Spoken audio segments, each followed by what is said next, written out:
SGOC podcast about team building and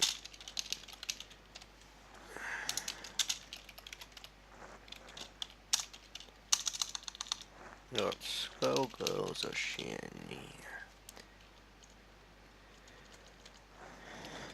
Alright, sweet. So we're posted the tweet and everything should be ready. I don't really care about putting it on the other one.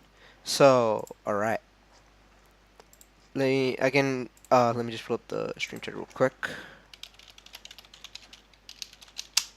I actually played the stuff now. So this is basic. Oh, jeez, I haven't actually changed the names. That's not good. Chrome. Also, lol it. Jedi Link shit talking OCE behind OCE's back. Sorry, what was that? I scrolled up and saw the general thing of Jedi Link shit talking Oceania behind Oceania's back. Yeah. Typical Jedi Link. To be fair, it's kind of been a pile-on recently. Yes, but that's why you tell everyone to their face that they're shitcons. Instead of, I'm just going to slink away from the people that have been piling on me, and tell other people that the people that have been piling on me are shitcons. Yeah. I mean, there's not much else to say about that, right? I mean, unless you guys want to talk about it, in which case, it is what it is. Dashboard. There's not that much to say about it. Yeah. Sweet. So team building. Let's just talk about it. Also the game's going on in the background. Sweet. So basically, as far as team building goes, also I should actually do a proper intro, I guess. So this is. Has it started? Yeah, I started the stream already. Oh, okay. Yeah. So, oh yeah, I should have said hey, blah, blah. So this is the 9th episode of the SGOCE podcast. I have with me Age. What's up, dude? Hey guys. And Toonie Mage, aka Clearance Mage, aka CM, aka blah blah blah. How's it going, man? Going pretty alright. You can just stick to CM. All right. Let me just tone down Age real quick, or I can turn up CM real quick. That's a better idea. So today's episode is focused around talking about team building and basically which character fits which position, some basic general team building and some a little bit of a breakdown, not necessarily going super in depth, but we can have a discussion about it. But just generally just pointing out a little bit about, hey, this character, they might be good. I mean, also we're going to talk about 3-man teams most of the time, but there might be some teams where hey, 2-man teams might actually be viable for this as a optimal point to pick, I guess. Yeah. So we'll just talk about it as it goes along and blah blah blah. But basically, we'll talk about, okay, this character fits best at point or as in the middle or as an anchor final, and just kind of generally talk about, okay, this assist is good for this character, and this assist is what this character likes and all that sort of stuff. And we'll just kind of go from there. And if we have any cool discussion, we'll talk about it and all that sort of stuff. So some general team building.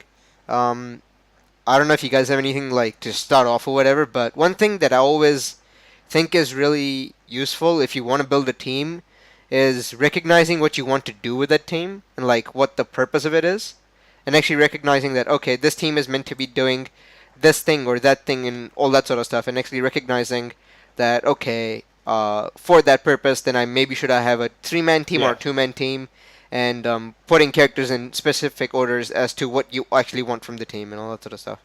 So that's pretty much my basic spiel in it. And if you guys have anything to add, go ahead and all that sort of stuff. Yeah. I have something to add. One of them, well, first things first, gonna address the issue of solo teams, because they're kind of a team and they're kind of not a team. Yeah. And you'd only really play solo if you really just want to play one character. And so then solo team building is literally, what are you looking for in a single character and how do you want to play, blah, blah, blah. Yeah. But solos also get their own advantages and disadvantages. The disadvantage being no assist, no alpha counter, which means you eat a lot of shit. But you also have snapback to regain health, which is not irrelevant at all. and you also have less stuff to juggle mentally in regards to, oh, now I'm in this team order. Now I have to press my assist buttons differently, or oh, now I'm this character. Now I have to learn this combo with this order and this blah blah blah blah blah blah. So they're like a good choice for if you only want to play one character, but it's going to be really really painful to deal with the fact that opponents have assist advantage, even though like you do have more damage, they have more options and will be able to put you in the blender way more. Yeah. But like your damage is extremely high, so most of the time, like most characters can reliably touch a death. Yeah. If they have like 3 bars or more. Some characters can even do that with 2 bars, depending on the character. Yeah, and if not touch of death, just a one reset kill and then GG. Yeah. So there's that. The second one. Can I add something to that? Yeah, sure. I think when you're playing or planning to play a single character, you don't necessarily have to pick solo, because you're kind of weighing up the benefits of the increased life and damage versus if you just did a completely front-loaded team. Like if your plan with a team is just to play, for example, Eliza Point, and you don't care about when you get snapped out, you'll just make do. If you optimize it for that point character, then the question is the assist helping you more than the damage would? Yeah. But at that point, like long term, you can't really afford to think about it in terms of, and if my second character gets snapped in, I'll just make do, because at some point the second character is going to be in, or you'll want to DHC to get damage or something like that. And so being able to actually play in the other order of the team long term is going to be like, all right, how do I actually play this team so that it's not awful? Even though as far as thinking about how to construct a game plan goes, like thinking about it just as like to avoid overcomplicating it, thinking about, all right, I have just this point character and this assist, how do I optimize the fuck out of it? Yeah, all right, that's fair enough.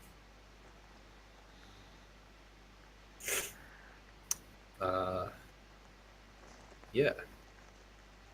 The A's, do you have anything to like counteract? I guess I'm not really sure. No, I think I brought up whatever Right. I had to add on solos, at least. Right. Yeah, cool. Like basically, I guess if you want to talk about like popular solos, I think, or I guess like not maybe just popular, but like good solos. Like I think solo Big Band is legitimately really really good, or like as good as good as Yeah. solos get anyway. Solo Cerebella might be really good or might be really bad, depending on how people get better with the character. I'm not really sure. I think Solo Cerebella is one of those like she's up there because she has the options for like make a hard read, receive wombo damage, Yeah. get really optimized combos that result in dead from like I know that what's his face, that Solo Bella player, Zidane, that's the one. He Oh, came up with a Zidane, whole yeah, bunch. Yeah, he came up with a whole bunch of like, oh, if you get the heavy counter hit starter and you have this amount of meter, then it's a touch of death on like 1v2 or 1v3. And so having that kind of optimization is like, yeah, cool. And Big Band has similar sort of things, but Big Band is more like any sort of random SSJ or any read SSJ turns into like, oh, the first hit's counter hit, and that does far too much damage when Big Band's solo. Yeah. And so, yeah, a lot of random situations even turn into like, all right, my opponent's assist is bleeding, they're blocking, but I can punch the assist with SSJ and kill the assist. I'll eat the resets, and as long as I delete one of their characters, and that's like a legitimate option you can make with a higher health solo, because it's like, I'll run out of Undizzy eventually, and their resets will be doing shit tier damage eventually if I don't guess correctly on them. Yeah. It is kind of like in Street Fighter how Zangief just sort of eats damage to get in, Yeah. because it's the same sort of problem where you don't have as strong a neutral, but once you get in, you do enough to make up for it. Yeah. Yeah. It's the balancing by health thing, and Skullgirls has that. As much as like every single person who's like, fighting game design, blah blah. Balancing by health never works. Well, Skullgirls balances by health, so I mean, yeah, like to some extent, right? Like it doesn't balance characters by health. It balances it like does. Yeah, it balances mechanics by health. Like I think like character design, character balance by health has kind of never really worked, really. yeah, it hasn't because all the characters historically that have had higher health have like just gotten shit on in neutral or OP, Yeah. and it's just Or like that's a have whole nother topic. yeah. But yeah, like basically, as far as characters like solos goes, that's basically it. Duos, it's kind of the same thing, really. Like oh, I sorry, think go ahead. there's a few more solos that are viable. Oh I yeah, think fair it enough. just it Yeah. depends on what kind of team Needleless you're reversal facing. helps. Oh yeah, Uh, definitely. Like solo fortune is really super good for that. Yeah. Any sort of meterless reversal that leads into damage, or any sort of like defensive option that leads into damage, or like not just damage, but like into a combo, that immediately makes the like solo more viable than others. Like Cerebella, if she has you cornered and she reads that you're gonna like attack her, or if she like 360s you when you're pressuring her, it's like, well, now I'm in the Cerebella blender because I fucked up on offense.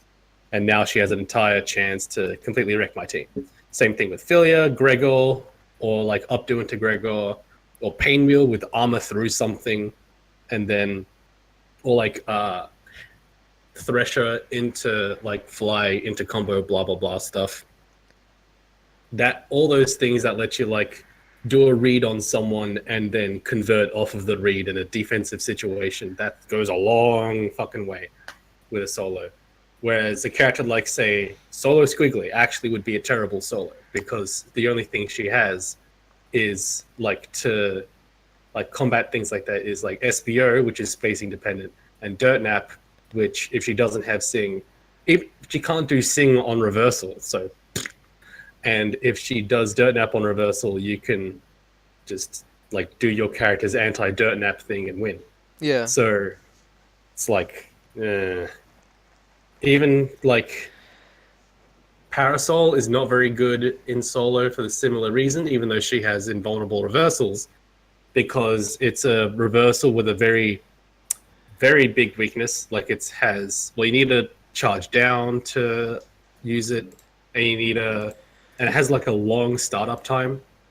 So you can like do safe jump it really easily, do safe meaties versus it really easily, and also just like super jump up in order to beat it. Oh yeah, I mean it also doesn't involve just resetting her in the air, where she has like basically no Yeah, option. yeah, and if she just gets exactly, if she just gets reset in the air, that's just GG. Compared to like Philia or Misfortune, who can do their air supers and go into combos, and so like if they're getting air reset, not that bad. Yeah. So, Is there so yeah, there's I guess like yeah, I guess we kind of talked about like Solo Squiggly being kind of not that good solo, but are there any characters? Are there any other characters that I'm forgetting? Like I feel like we mentioned Big Band solo very good, Cerebella solo very good, I would Fortune solo is very classify good. Fukua and Philia as good in a fair chunk of matchups. Hmm. Yeah, I can see that. Yeah. yeah, that makes sense. Solo Robo Fortune is actually also not a joke. Like I was at the time that I was like messing around with Solo Robo Fortune, I was like, this is actually good. Yeah, I mean, Like one of your biggest weaknesses get counteracted, right? Because technically you don't really have damage, but Solo Robo still hurts. yeah, it's like, but it's like you should do the math on it. But like getting like all those beams in neutral versus like a 1v2 or 1v3, Oh that yeah, adds up. that's the damage piles up a lot. And like you're not really you don't really need a full screen zoning assist in order to make the beam harassment potent. So it's like, all right, that's pretty good. Yeah. And getting any touch into get heads into now you can like do more safe neutral things. I don't know, it just works. It works well as long as you don't get touched. And Yeah, I if you get mean, touched with yeah. Robo Fortune, you die anyway. So yeah. But like one of the another things about Robo just dying when getting touched is like counteracted by there's only so much damage they can do before they hit max and dizzy, you know? Even if they like Yeah, reset at like the first air chain every single time, it's still not impossible to reach that. yeah. Like eventually you'll be let out, and then you have no more on dizzy, or they just like do some please burst this chain, and then you burst it and they go full screen, and it's like okay, now you're full screen and I can beam you again. Yeah. Yeah. Uh So I think that should be enough for solos. yeah, there's honestly not too much to talk about with regards to solos. So yeah. Duos I Yeah. guess if you're just moving up the tiers. Um Yeah. With duos, let's address the big fat elephant in the room all of right. beat extend. Because fucking beat extend. No, like, I don't think you can introduce duo team building legitimately without immediately going beat extend first. Because it is the god assist. And I said this years ago, and it still is the god assist. It helps everything. It reaches far, so it helps like people engage from neutral. It's invulnerable, so it lets you call it on defense as well as on offense to like catch button mashes. It reaches high, so it anti-airs super well. It's well because of its horizontal reach as well. You can use it to augment zoning patterns and shit. It's really big, so it blocks people. It's just like and because it's also really long, it lets you convert off of like really long range things. Like if you do double jump back heavy punch, and you can just reaction call beat extend to convert off of that, and it's impossible to convert off otherwise with double. And it's like peacock air to air jumping medium punch heavy punch called beat extend. Oh look, you have a conversion. Just lots of things like that just open up so many things for so many characters, and just beat extend is really good. It's really I Yeah. think that's one of the general things to look for in an assist too is a ways to convert off stuff that you can't convert off otherwise, yeah, especially if it is attached to an assist that does something important for your matchup as well. yeah. And beat extend does a lot of important things for every matchup. Like Peacock with beat extend, for example. Suddenly, Peacock's inability to deal with like 45-degree angle anti-airs is solved because you have beat extend. I feel like we haven't mentioned the one that's incredibly obvious, but yeah. What? Just squiggly. Squiggly. Well, Yeah. it helps Squiggly in a lot of other ways. Like,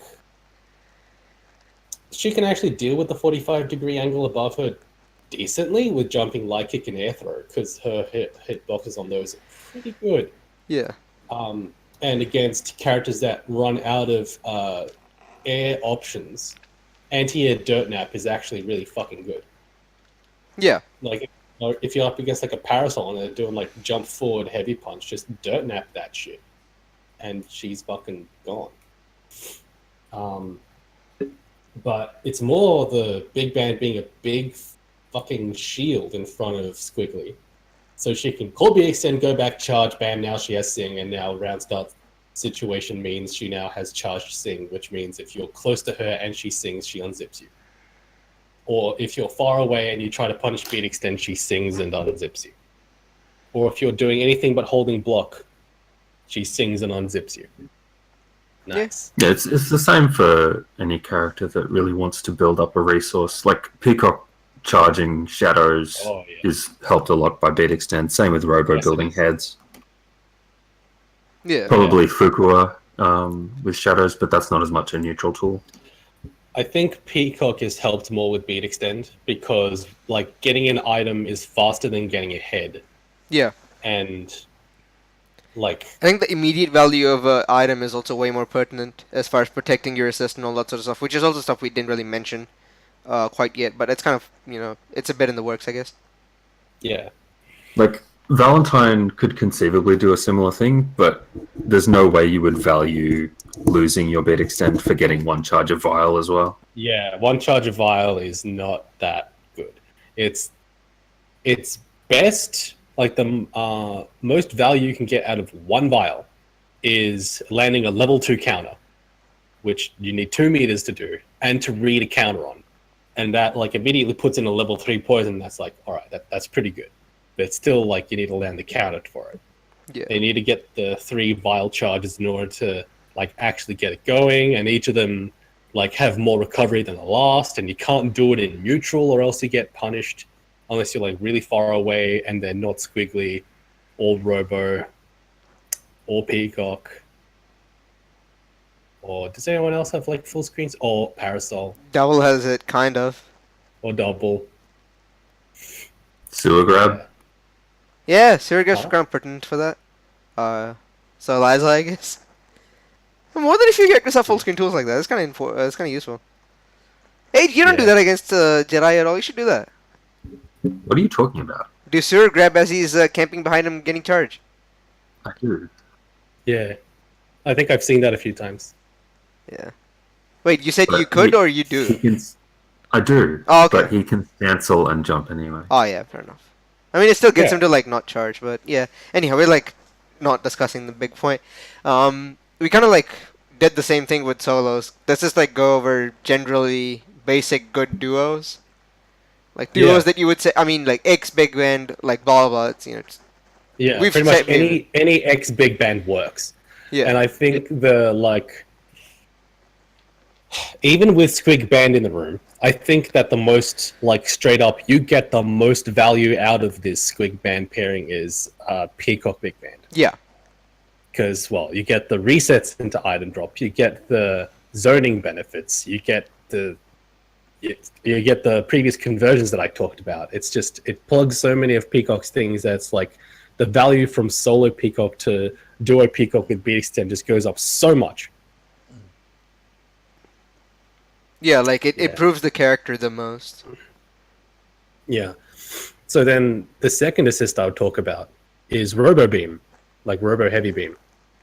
That's a fantastic assist, and it solves neutral because you just call it and then you go forward and then you're in. Nice. Or you call it and you're Peacock and you keep just doing your Peacock zoning things, or you go in. Nice. So those are the two most like diametrically opposed in terms of like what you can use them for type assists. Like H-beam is you do it far away. Beast and you do it closer to medium-ish screen-ish. And both of them get you stuff. Yeah, I think the downside of choosing something like H-beam or other like full screen or lockdown assists as your duo is that you're really relying on staying in neutral or winning. It's a lot harder to have your point character do the defense with a team like that. yeah. Yeah, it is. Like I wouldn't recommend Peacock Robo as a duo. You know, like it's pretty sus. It's a bit sus, but it could work because like doing Peacock Robo stuff at full screen is pretty disgusting. Yeah. And you can just like you could like call heavy beam and crouching heavy kick underneath their jump ins, Yeah. which is pretty hilarious. I think Mr. Pick also came up with doing the item reset with the H-beam as well. So that's also something that's unlocked with that. Yeah. So So already we have Peacock being like the beneficiary of two of the best assists in the game. And so like my theory is that P Robo Band is probably the best team in the game, like end game be speaking. But you mean like that's as a whole, but or is that specific order? that specific order. Like Peacock Robo Band. All right. Yeah, because Point Peacock, like, well, what order would you think that it should go in? I mean, not that that order sucks. It's just that it might not be the best in like every matchup. Like, you know, like Well, Squig Band is like the only one. Robo Point. Yeah. But I mean, I don't really see any other matchup that an order change would be sufficiently required. I guess. Yeah. So that's kind of a moot point, I suppose, for the most part. Yeah. But yeah. All right. So we talked about assists in regards to team building, and I think we already covered the idea of like, what can your assist get you? How can it help you win neutral? How can it help you get conversions? There's also pressure assists, like Eliza's like stab, Butcher's Blade, I think it's called, Yeah. and also Cerebella's Sericopter. Like lockdown assists, they're not super great in Skullgirls because push block absolute guard, but being able to like just do it and it's on screen and making and like putting them in the same situation for a long time lets you think about what are they going to do after they're dealing with this assist and therefore probably get the mix up correct. Or Yeah. like The other big thing with lockdown assists is that on wake up, one of the main easy options on defense is to either turtle down or jump back and call beat extend. And having a lockdown assist on deck means that you can lock out that option. Yeah, because then it meaties the beat extend, and then they're pretty fucked. Yeah. It also gives you in another turn that no other assist really gives you in that sort of fashion. Like if you do your block string and then call it, sure you don't get a mix up right out of it or like even at the end of it, but you still get to keep your turn in the same way that you would on a wake up situation. Yeah. And even then you still have like a depending on the timing of it, I think you would have like a mix up between do I do a mix up early if they're gonna delay push block absolute guard? Or do I do it later if they're gonna push block absolute guard early and then like try to catch them not PBG seeing after this? Yeah. Like this actually like Eliza, the Butcher's Blade assist is really good for that because it's armored. It actually stays out for longer than a push block does, and so you actually get to like keep your turn and like actually legitimately get mix-ups out of it. Sericopter is also really good for that because it like stops up backing after strings very, very consistently that no other assist really does, or at least no other lockdown assist does. Yeah. You know, some you just call it and he like fuck out of here. I think Squiggly's, I think it's called Tremolo, is kind of underexplored as well because that's another rapid hit lockdown. Tremolo's the low. Do you mean the? Yeah. Do you mean the low? No, the one with the tail spikes. That's Arpeggio. Wait. Yep, that one. There's the one Jedi uses is Dragon Bite. I know. Yeah. But Okay, Dragon so Bite has slow hits, so it's not as easy to meaty and assist with it. Arpeggio would be very similar style to Sericopter, and it hits above as well, so it would catch jumps. Right. Also, I just want to mention a few things. Jedi is in chat, and he's like, first of all, he said he does it. I just jump over it, lol, and I don't know what that is referring to. And he says I think LNL is probably also good for duos because it's useful, but offensively and defensively like BE. It's a ghetto lockdown assist. It's kind of like the same concept. What the hell? All right. Lock and load is what I would class as a counter call assist. Yeah. Like, that's one of the archetypes that I've got where you can call it after you see them call their beat extend or whatever, and it'll beat out what normals they're putting out. Or if they call a beat extend in the middle of yours startup, it'll still win. Yeah. So stuff like Butcher's Blade, Robo's Heavy Punch, Carpenter's Axe. The Oh yeah, Axe Axe is pretty good for that. Axe is really dumb for that. Axe is probably the dumbest. Like, you have to respect this assist because it lasts so long before it hits. So it means that if they do anything during that lasting, they get fucked. Yeah, Pillar is kind of like that as well to some extent, except it's invincible and not armored. Yeah.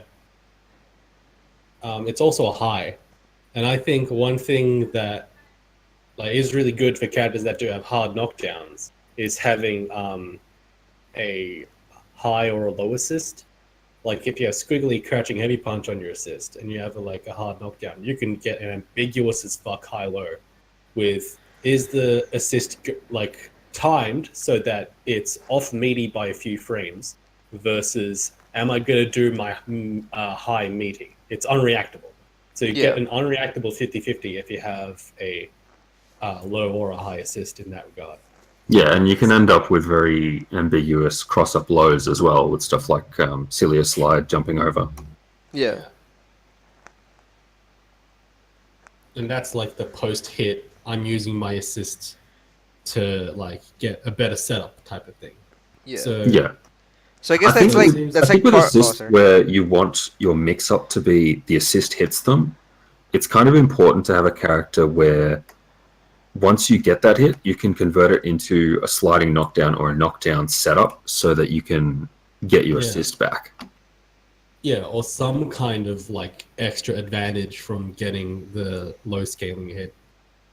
Yeah, because otherwise you try and go for the second mix up and you've already used assist in that combo, so you don't get to call it until they're out of hit stun. Yeah. Yeah. I guess that like generally kind of goes into a topic of neutral assist versus set play assist.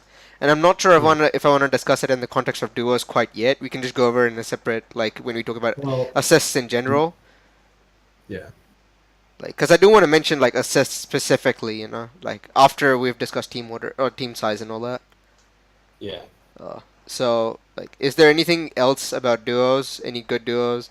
I feel like Well, there are a there's few like there's a few key like maybe not key but like notable non big band duos like Valentine Cerebella, obviously a really popular one because both characters are really good at assists that benefit each other.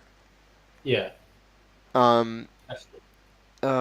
Trying to think of anything else. Philly a double is actually pretty popular. I mean, I'm playing it on the stream. I guess I'm not very good at it. Yeah. Peacock Filia is actually quite good as well because Yeah. Peacock's heavy punch is a lockdown and projectile, which helps Filia, or you can use George to help make the floor lava.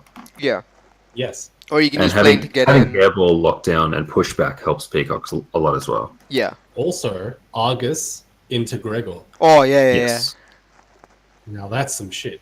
Like I that's think one that's a thing big where thing with duos as well, is to make sure that in both orders your super your supers synergize well. yeah, and seeing what they get like for the DHC synergy. Like having Like good 1-2-2-1 DHC is really useful because that's all you'll be getting. So you better have it good. yeah, like the Peacock to Philia DHC is like super notable because it's like any sort of zoning like hit from Peacock can turn into or like Argus punish from full screen. Sorry, turns into like just do Philia super and then you go into Philia set play from Peacock zoning, and that's kind of fucked up. So with that sort of synergy in mind, I think Big Band Painwheel could possibly be one of those duos that works Yeah. because it gives Yes. him conversions of stuff he wouldn't normally get, and it's also got that DHC synergy. Yeah. Yeah, it does. Big Bang Painwheel is a very, very good duo, and it hurts a lot. It's Oh, a yeah, big totally. damage duo. There's And like it so many gets assists you you can the- pick for that as well. Yeah, there's so much unga bunga from that. It's like with Big Band on the point, you get like supersonic jazz into H pin into like H pinion, H giant step into whatever Full combo. pick up after that. Yeah. Yeah. But also if it's blocked, hatred install. And now I'm mixing you up. Nice.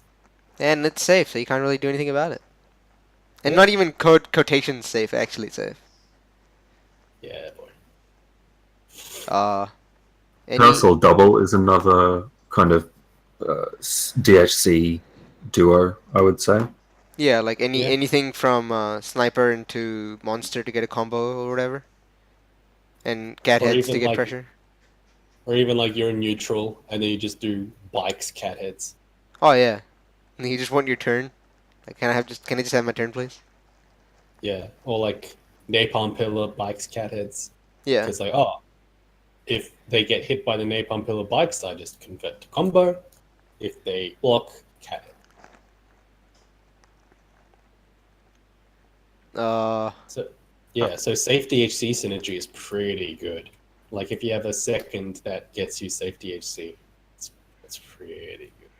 And I Yeah. think the safe DHCs are like Painwheel, double-ish, if you don't get cucked by what's it called? Alpha Okay. counter beat extend. Yeah, I mean like anything that Alpha in isn't general. anything that isn't Painwheel is generally susceptible to alpha counter.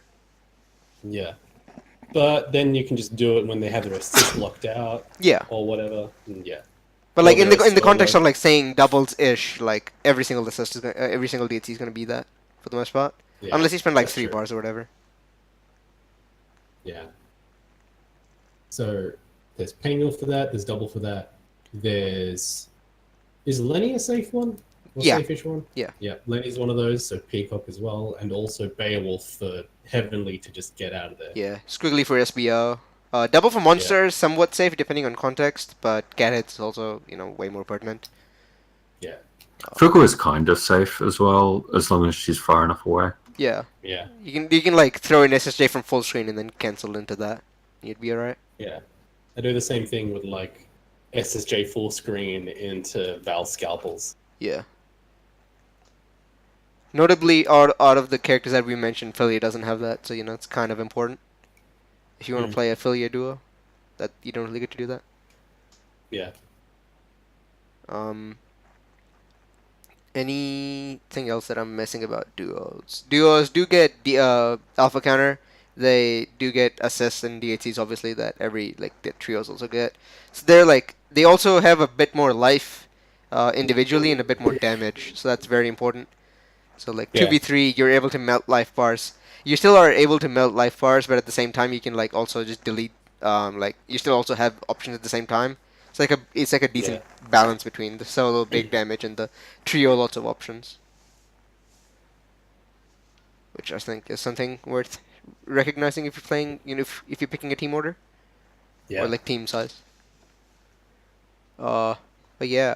So I guess is there anything else to talk about duos specifically? About duo specifically, I don't think so, because we covered assists in the like basic duo context. We covered safe DH, well, not just safe DHCs, but DHCs in general in the duo context. And I think honestly that like assists and DHCs are like the main type of team synergy. There's also like matchup coverage, which is it's less like does the team work together? It's more like does the team cover matchups, which it's a sort of working together, but it's not an internal working together. It's a can we deal what's being thrown at us working together. Like we mentioned before, it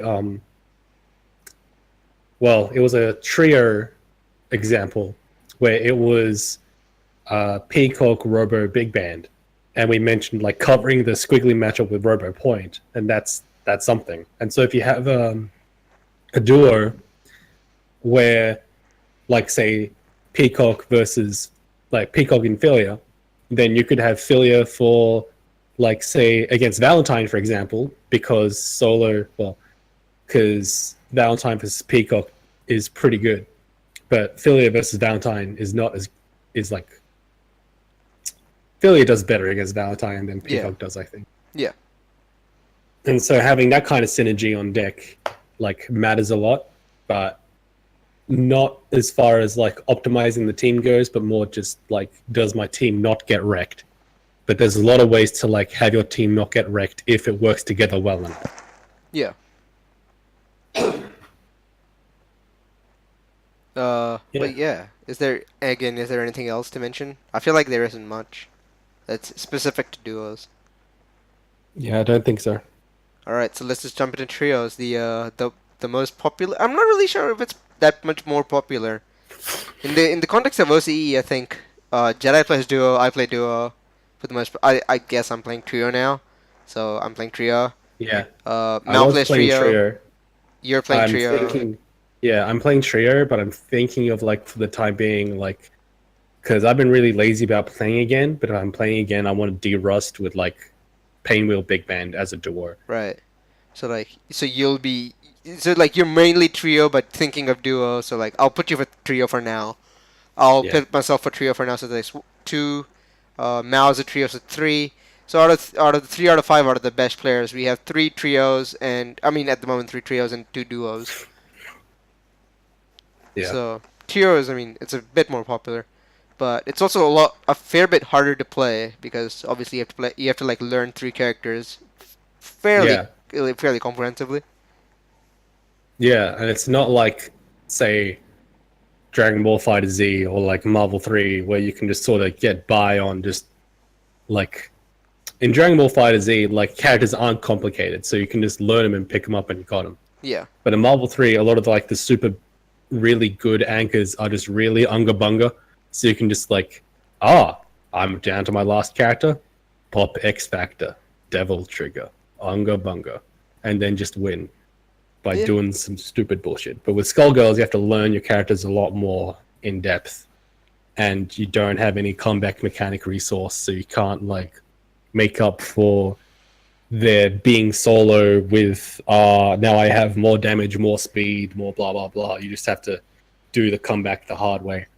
And forgetting your shit with your third character is not a trivial thing. Like because Skullgirls characters are so complicated, forgetting stuff for your character while you're learning the game in a trio setting is like not trivial at all. You have to legit like play your team in all the orders consistently in order to like not be rusty. Yeah. Which is pretty important, but as far as trios go, like I mean, they have the most options just because they have the most characters that can be put on a team.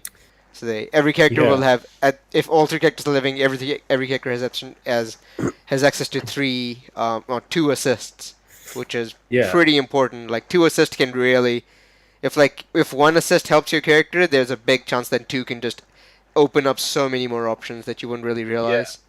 Like we mentioned, Robo Band before. Like we already mentioned that Peacock with Robo equals good zoning, and Peacock with Big Band equals like good everything else.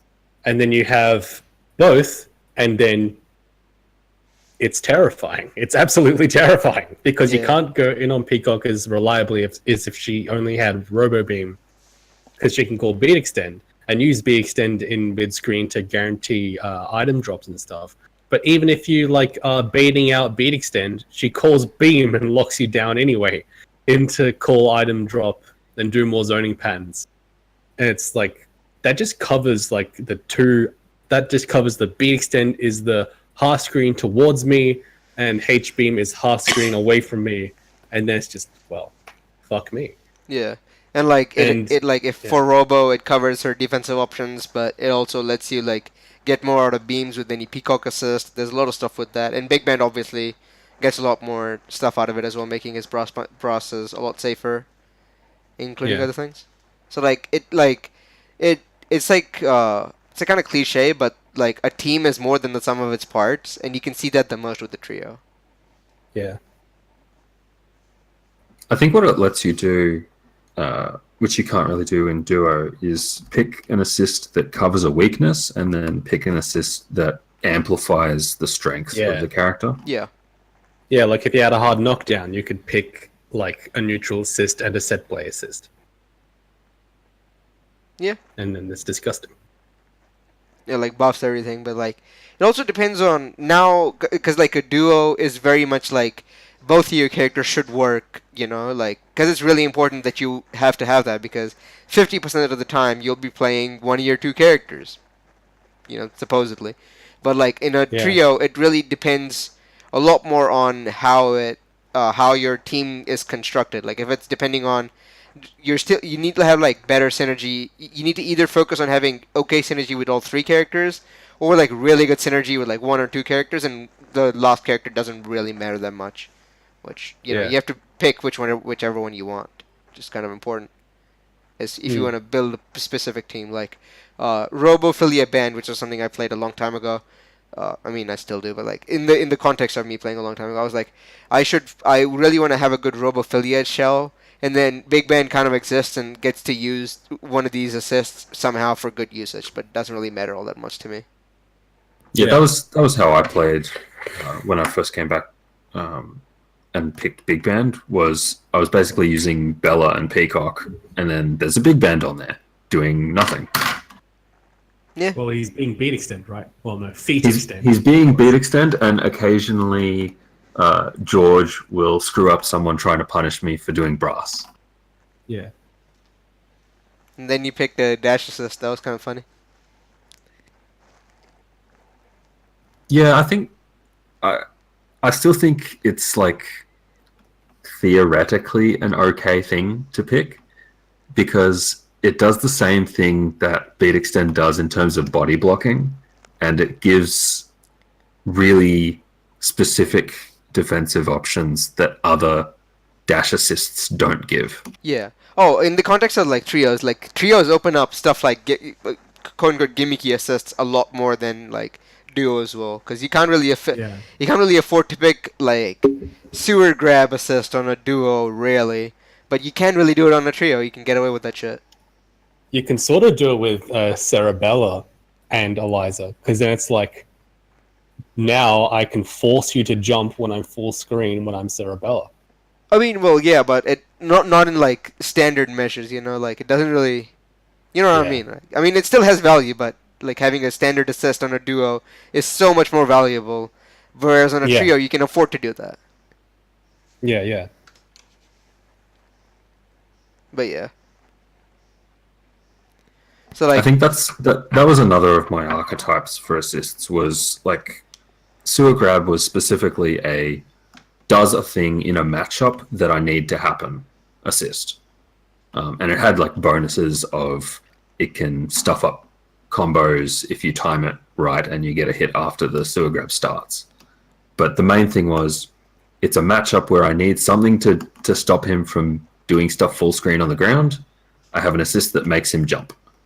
But you can also do stuff like against Valentine, pick assists that hit at a very steep vertical angle, such as Horus or doubles H. Luger.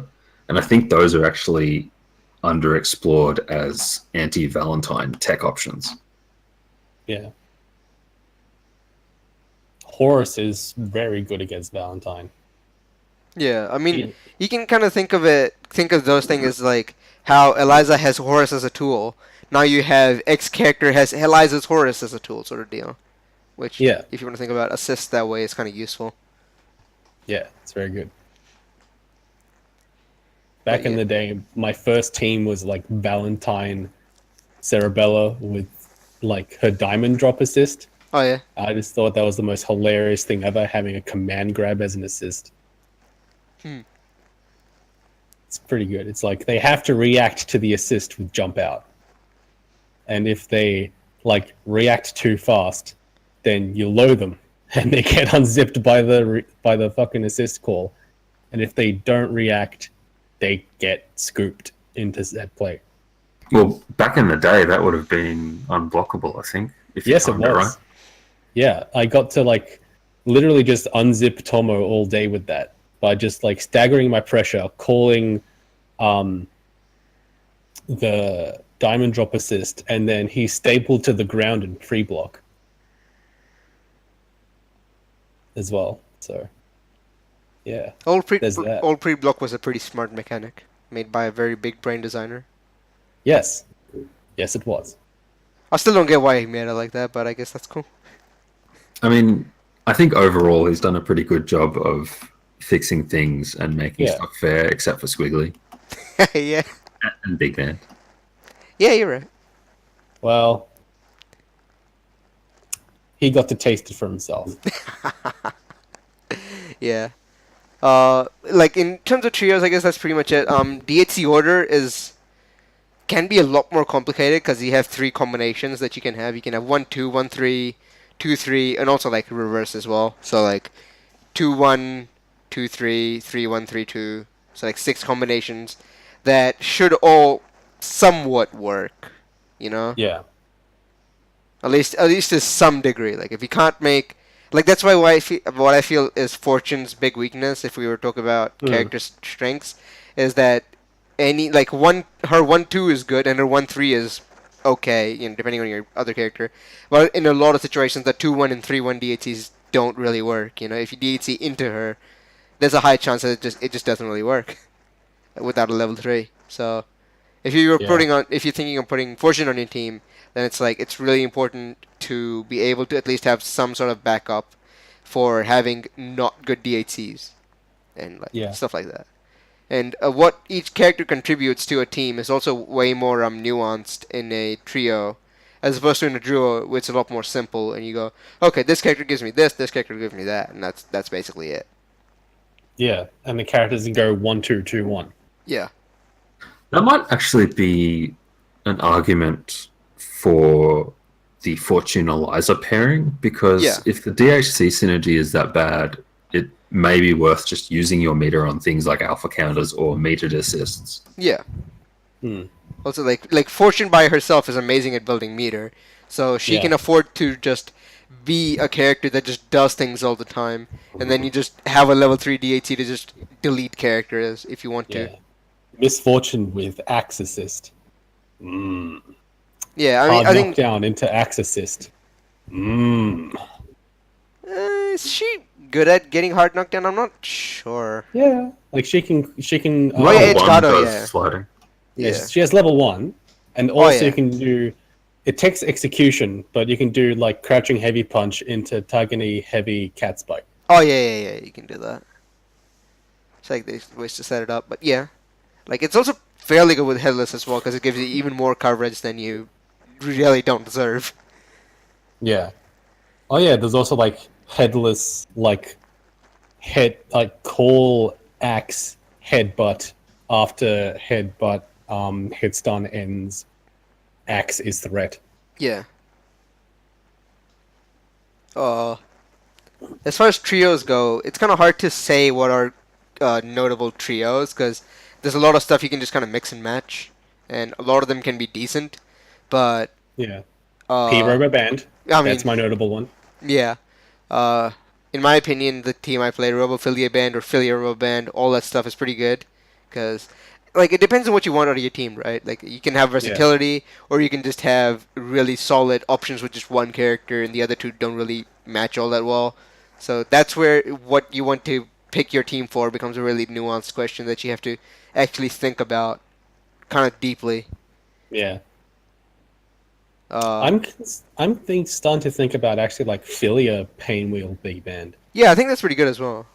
Yeah, because you know how Valentine Painwheel Big Band is like, it's the most fucked up. Like I have a hit on them, but they have so many defensive options that it's like, what do I even do? But with Philia, it's you also get the added. My level 1 super leads into combo. Yeah. So I only need 1 meter to be a threat defensively, compared to Valentine, who needs 2 in order to DHC into Hadrid install.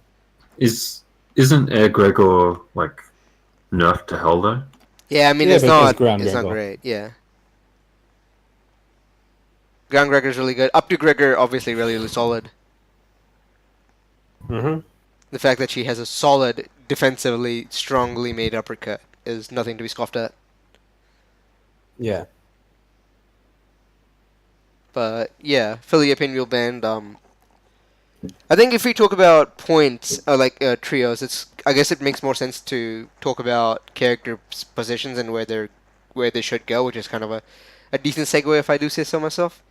So we can talk about like, hey, we can just go down the entire cast and be like, hey, this character's alright, this character's alright, this character's alright, so on and so forth.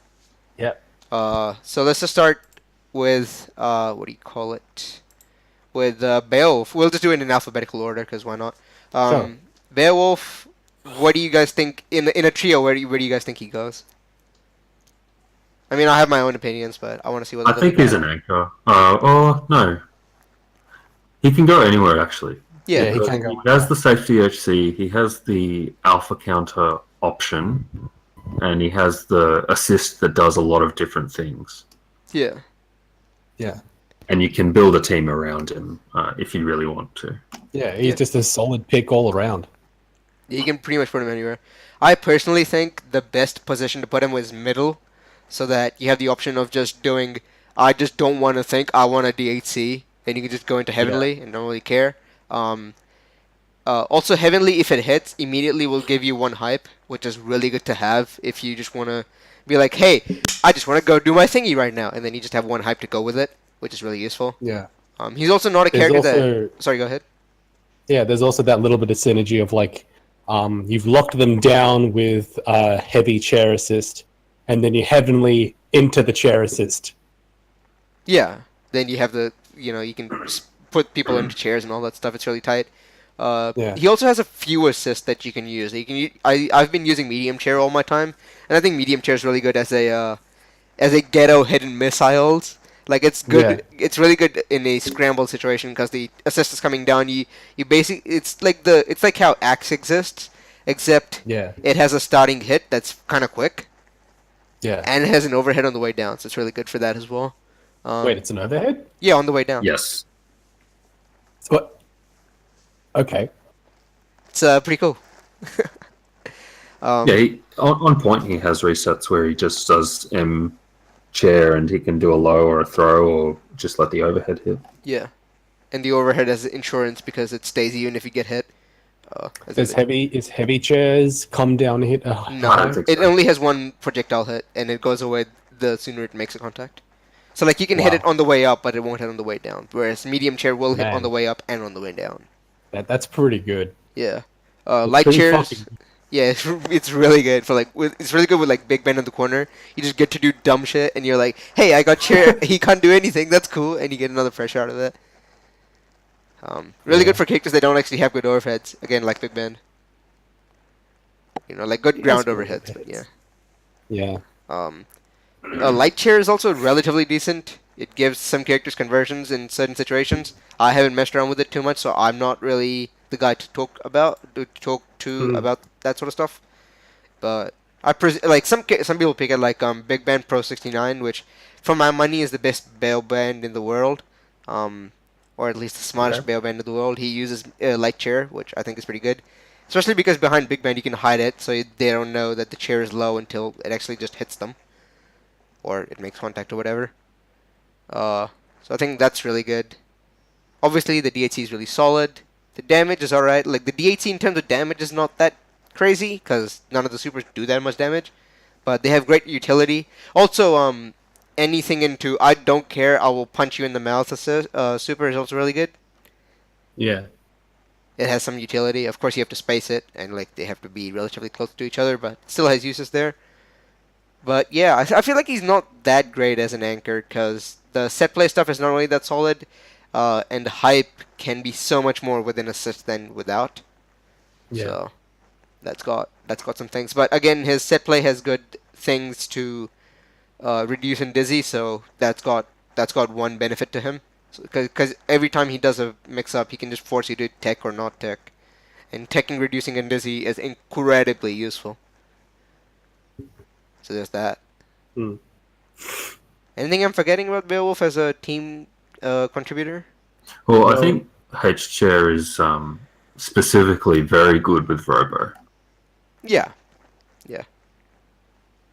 Well, there It's was good, also as good as the- a zoning assist.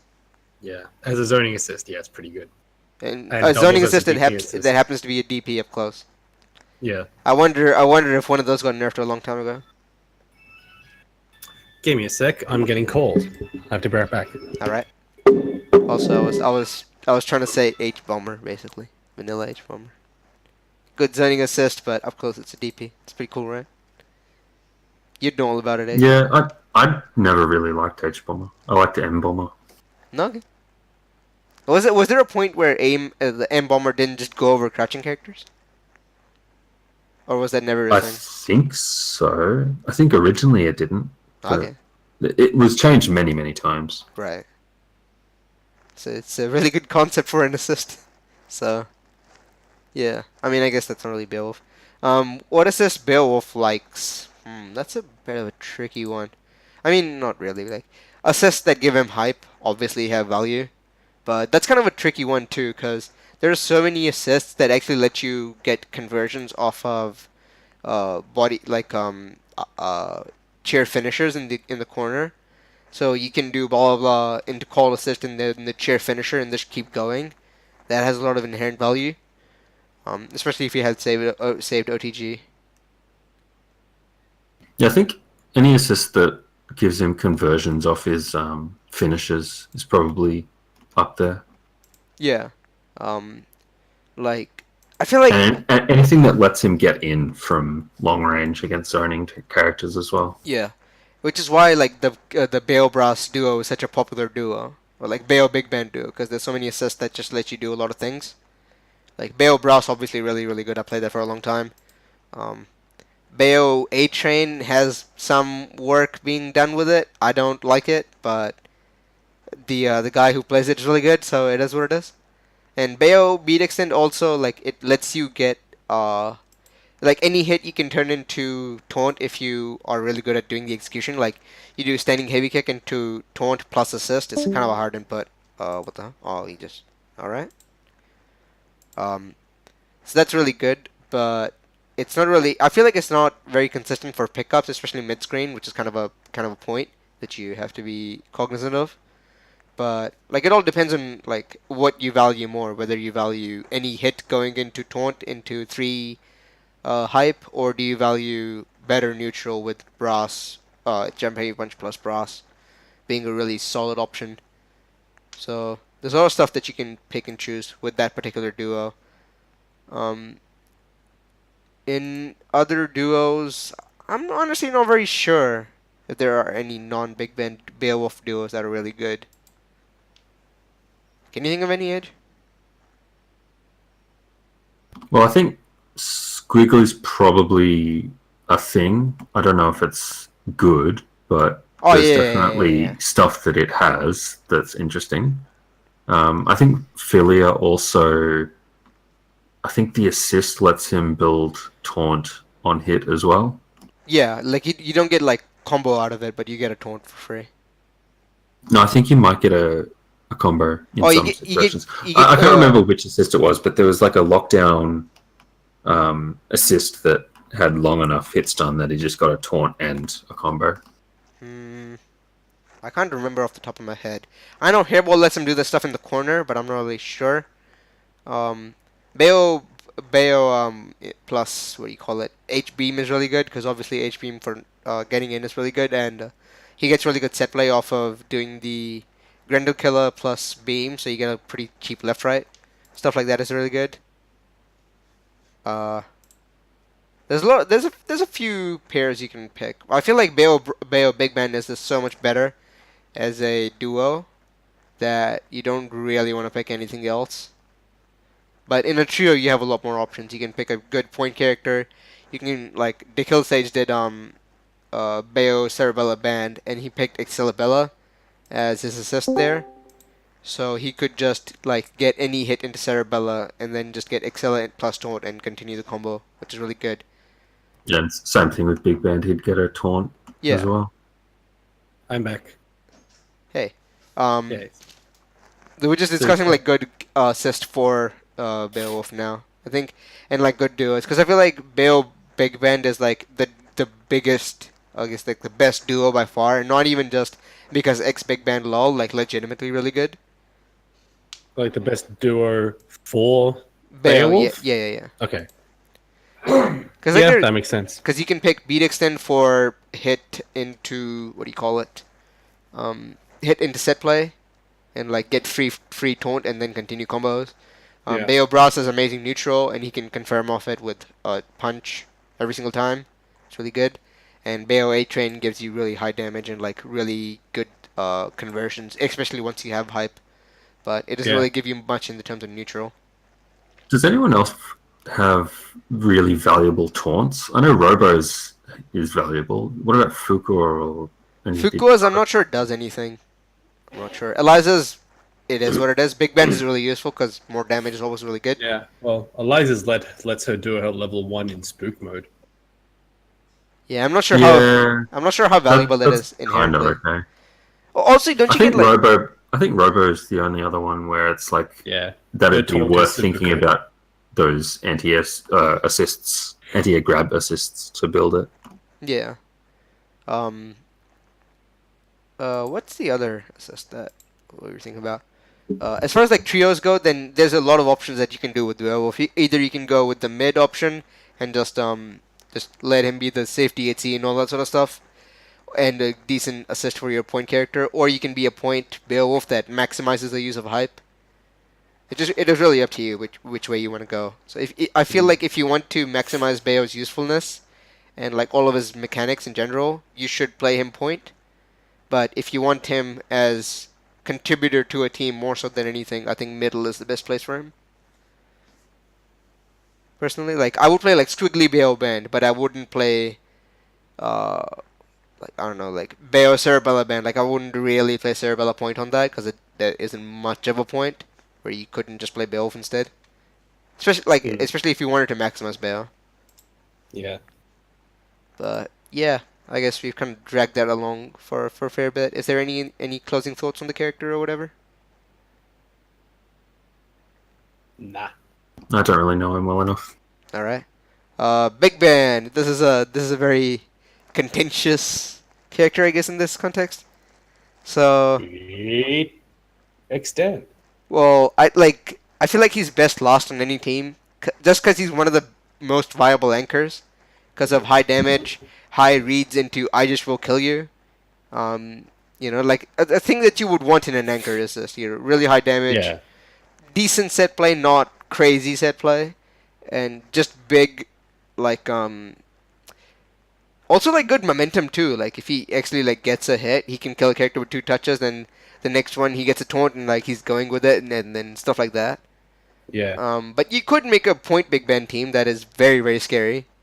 Yeah. Like Point Big Band is one of those, because we have the LOL beat extend meta. Point Big Band is underexplored, and Point Big Band is actually terrifying if he has assist backing, because then it means his medium brass, which is armored, now is safe on block if they do nothing. Safe if not plus. Yeah. It's like, And it makes A train safe, which a lot of characters have a lot of difficult times just going over. Yeah, I think we ran into that when I was running the band dash assist team, because I would have band come in with beam assist. Oh yeah, that was so And horseshit. my big band was essentially giant step and brass, but it was okay because beam. Yeah. Yeah. But Hornet Beamer. all right. As far as assists that he contributes, beat extend kind of a fish in the water. I don't know what the saying is, but you kind of just go. You're like, this is a good one. Like light is really good for a lot of characters. Medium is good for some characters. Like Or like Bella. Yeah, medium is really good for some characters, not so much for others. Um, like generally, I would pick light, but if you have medium giving you some really cool conversion in everybody, then you pick medium. It's also useful for tricky incomings. Oh yeah, because it hits behind. That's Yeah, useful. and against characters that like jumping over you. Yeah. But also medium has the most active invincibility, which I found out literally yesterday. So if you're looking for an assist that just will beat a lot of things, it's pretty good for that. Yeah. H sucks. Don't pick it as an assist. It's not Yeah. really that useful. As far as other assists like Brass, Heavy Brass is again like it is useful. Like it's got the medium beat extend effect where some characters like it more than others, especially like characters who can convert off it. They're really good with it. Like Philia's really good with it. Cerebella's okay with it, like high damage. Beowulf Characters is who really can good with it. convert, but also characters who have like the instant high-low mix-up or like an instant mix-up of some kind. It's like they do better with Brass. Like Yeah. I would not recommend like Brass for double, for example, because it's like they block Brass and then They have to get tick Alright. thrown somehow. And you're they like, have to get tick thrown somehow, and it's like okay. But like Philia with Brass, they block Brass high low. You pick Cerebella with Brass, they block command grab low. You pick Beowulf Brass, they get blocked high low. It's like those are legitimate picks for that. yeah, Squiggly is also kind of good for that. Squiggly is one of the characters who can convert off it relatively consistently, which is kind of a big because point. Sing, Yeah. super. Philly is good with it as well. Beowulf is good with it as well. Also, somebody said what's up. I'll just say hi because I don't know them. So it's good to build up a audience. But Yeah. yeah, like as far as Big Band goes, like Point Big Band is getting there. Like, I mean, like nobody is really pushing the meta over here right now, but it's got value. But at the moment, it's just not really pushed that much because the assist is really good, the DT damage is really good, the safety isn't there, but it is what it is. Kind of everything. But yeah, that's basically it for the character in terms of safety and all that sort of stuff. Like and what they contribute to a team. It's like really high damage, really really strong assists. And if you want to play him on point, like I feel like he's a really good stall character as well. Like how you play DBFC, like Vegeta, for instance, where you're like, Yeah. I just wanna waste some time doing some safe bullshit. I just want to do that so my characters heal up in the back. I feel like that's really good for that, which is an unexplored uh, avenue for the character.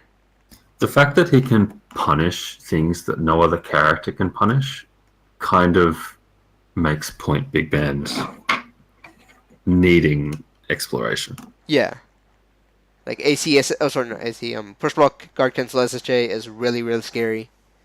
Or even just blocking, what is it, a two frame SSJ? Yeah, yeah, So he can punish Squiggly's forward heavy punch, which Yeah. is -3. okay. I mean, I feel like it's never not cancelled, but still useful to know. Yeah, but like that sort of situation where no other character would be able to get something off it, suddenly that's SSJ into, let's just say, pinion wheel or whatever it is. Right. Yeah, yeah, yeah. Oh yeah, that's why Big Band. If you're talking about good duos, Big Band Pinwheel is amazing. Uh, Even though Pinwheel doesn't really like explode with the Big Band assists as much as other characters do, like she contributes the most to him, in my opinion. Like as far as assists go. Painwheel with beat extend assist, like it actually, that beat extend made Painwheel a viable character. All right. I reckon that. But before she was buffed, yes. Yeah, before she was buffed. After she was buffed, she can hang by herself, yeah.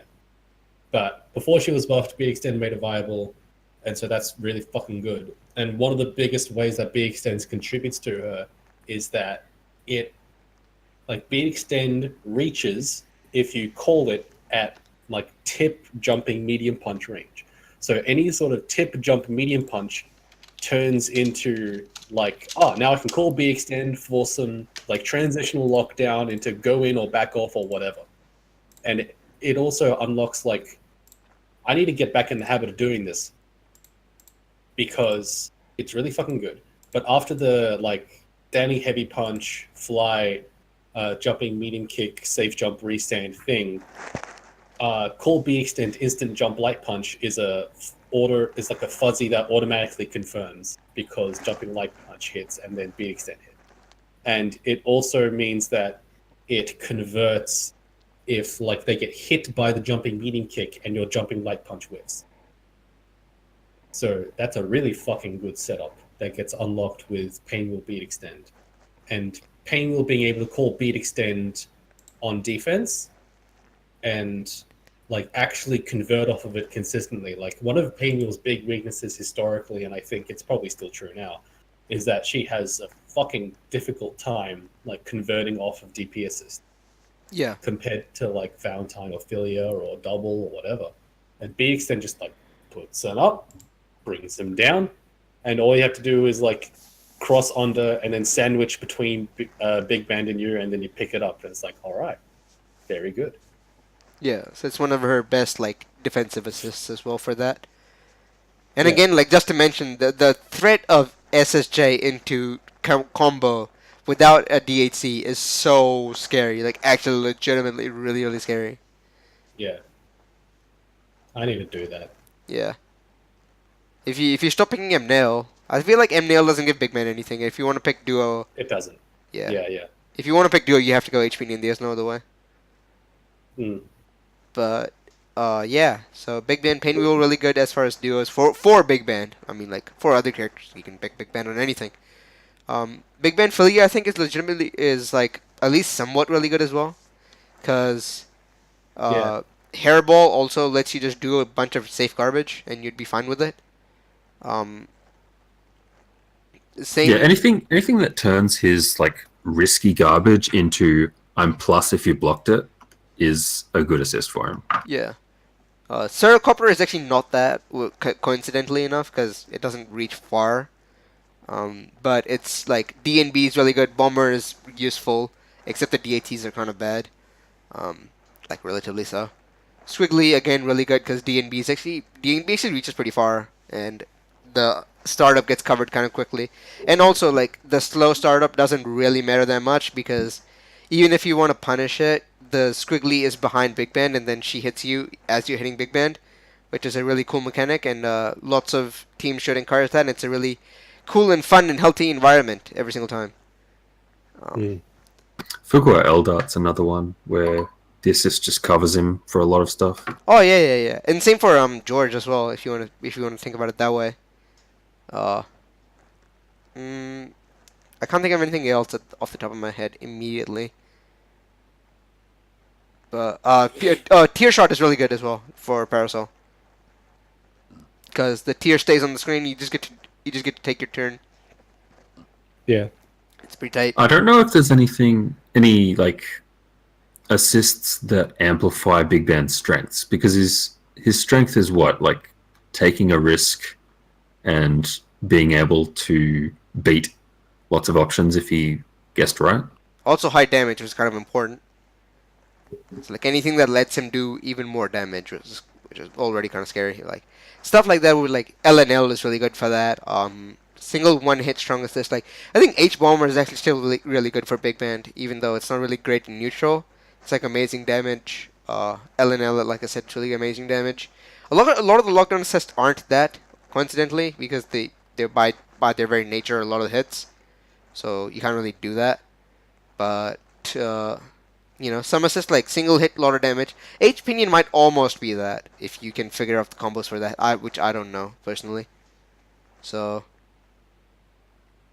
yeah, like high damage, lots of strong Okizeme not Okizeme, like defensive options, and strong neutral options that are risky but can be made risk free with proper assists. X is probably really good with Big Man too, because sliding knockdown into garbage. Especially to cover like slower reversals, because Big Ben can by himself cover fast reversals with parry OS. Yeah. So kind of feel like we beat around the Big Ben bush a bit. So I'm not sure if there's anything specific that I'm forgetting off the top of my head right now. Can't think of anything to add at the moment. So. All right. Stuff that lets him convert off instant overhead is also handy. Yeah. Yes. The lockdown assist mostly do that, but yeah. Like if your lockdown assist doesn't let him do that, then you're kind of missing out. But yeah, that's pretty much Big Band. And low assists because of the instant overhead are also quite good. Like Yeah. Jedi gave it up now, but the old cremation instant overhead thing was pretty good. Oh yeah. That's some garbage. But yeah, let's just move on to Cerebella now. Cerebella, it's kind of the same thing as Beowulf. You can kind of just throw her anywhere. Yeah. But as far as Bella herself, what she likes is basically stuff to just convert off Diamond Drop, or not Diamond Dynamo generally, and Diamond Drop and all that sort of stuff specifically. So if you can combo off that, if you can let her combo off of Diamond Dynamo, then it makes her standard level 1 reversal a really credible threat, except unless if you don't let her do that, then you'll kind of like hit me, I don't really give a shit.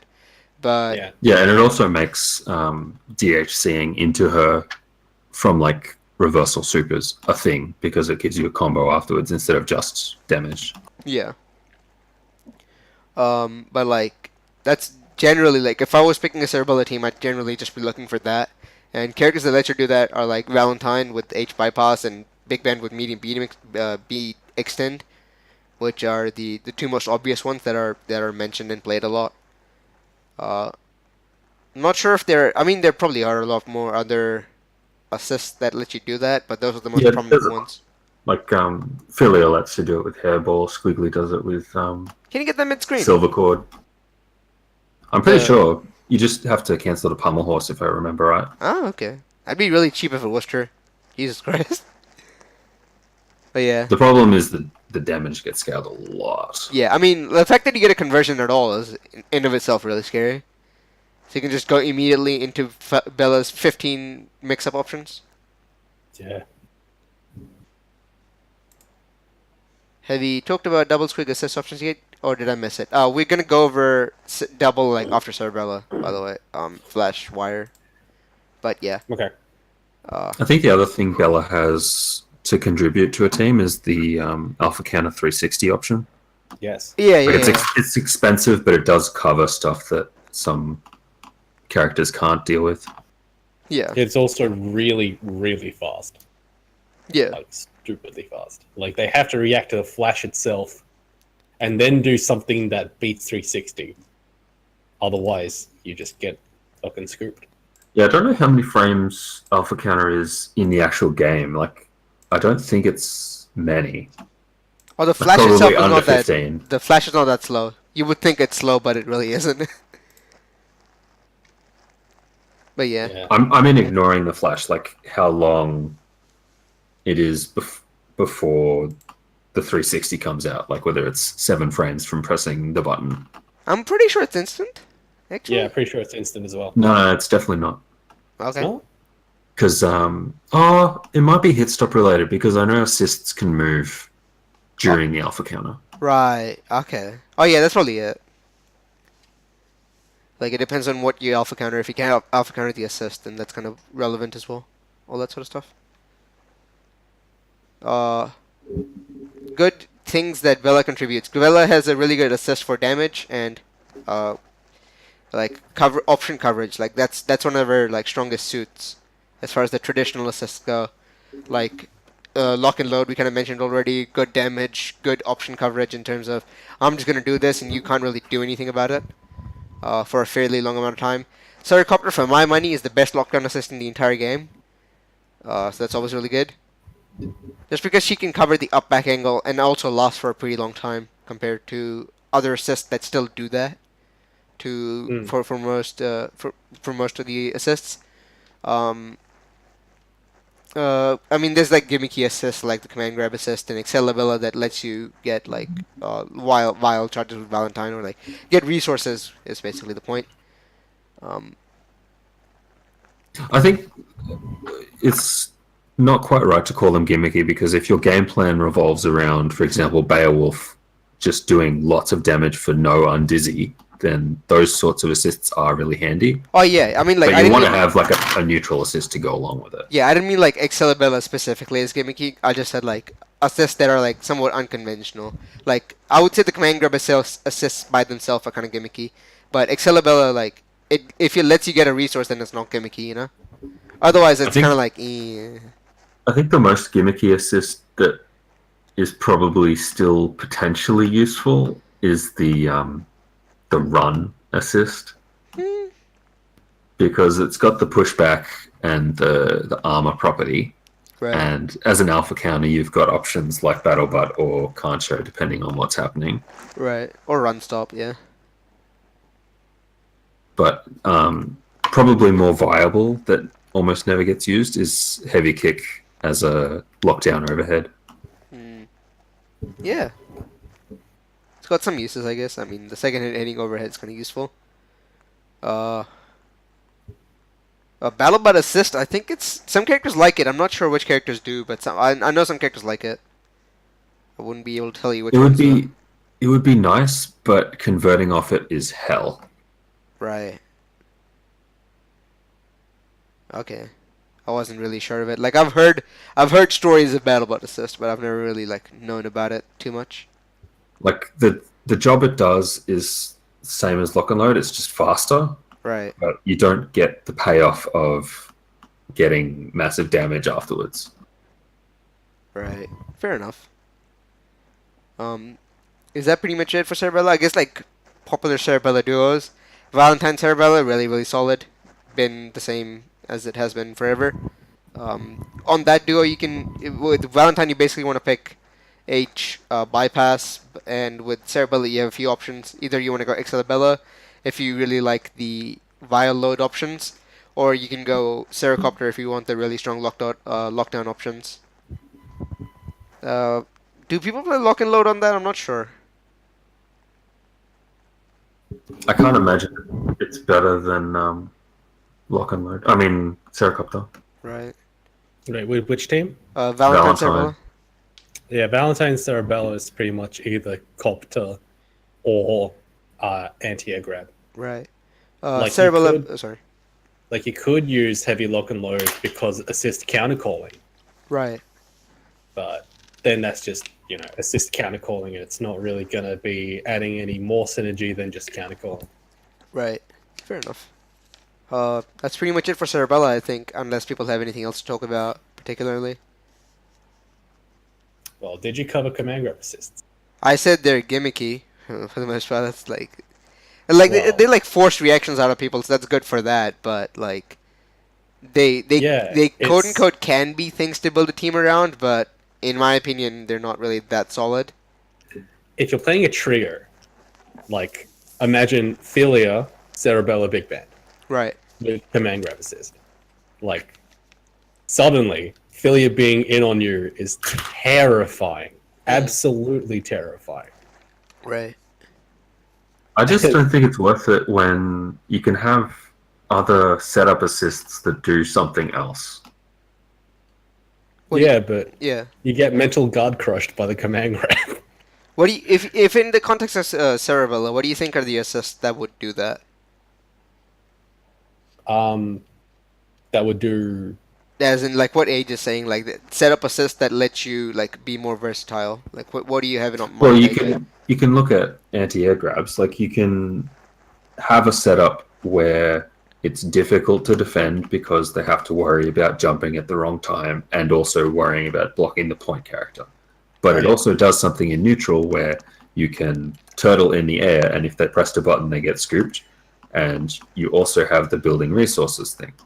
All right, but also if you have diamond drop assist, calling that as an assist call is actually really good because it's just fast. It's not invulnerable, but it's fast, and so it can sneak through a lot of like really big gaps. And in scramble situations, you can like down back, mash diamond drop, and they get scooped, and it's like, yeah.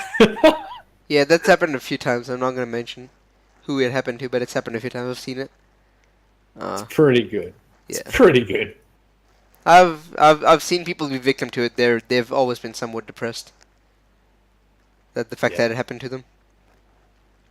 Those individuals shall go unnamed. But yeah. Again, anything else to talk about Cerebella Assist? Like what she gives to teams, what she takes from teams. You Think can we basically covered. put her. Oh yeah, team order. You can basically put her anywhere, right? And you'd be Yeah. generally okay. Like most people, if they don't play Big Ben, they mostly put Bella on anchor. Um, Yeah. Bella Because they're point. like, Sorry. yeah, because Bella Anchor feels the same sort of thing that Big Band does, which is lots of guess options, lots of damage for guess option correct. Yeah. I Point. don't think she does the anchor as well as Big Ben though. Not as Yeah. well, but she's like second best. Like getting a random, hustling rocks is like, oh god, you just won the match. You just almost won the match. You know. Yeah. I think Especially- she's probably better second than third. Just Yeah. because by the Yeah. time your second character comes in, you've got that level 3 option usually. And if you've built around having a conversion from Dynamo, then she's still got DHC synergy. Yeah. So I think like second is probably good. First can be okay if you really want to play a grappler, but it's not really recommended, I think. I think she has like quite a few problem matchups Yeah. and not enough like matchups where she dominates. Yeah. But that's grapplers in general, right? Well, that's how they should be. Where Yeah. it's like, all right, you have problems in neutral, but well, allegedly. And then if you get in, then you have a terrifying mix-up that you can just read your opponent to death. That's just how grapplers are. Yeah. That's pretty much it for Cerebella, I guess. Let's talk about double. So doubles is kind of an interesting one. Forever she's been the anchor of legends. Anchor double has terrified people ever since the game came out. Yeah. When 1 meter cat heads was a thing. Well, you're right. And assist cat hits is the thing, I guess. Assist macro cat hits. But anyhow, she's still a pretty good anchor, all things considered, because good meter dump, pretty much everywhere for utility as well as damage, which is really useful. Good assist options that help just about every character in the game, at least somewhat reliably. But she's also a good point character now as well, with really good neutral by herself, and especially with assists.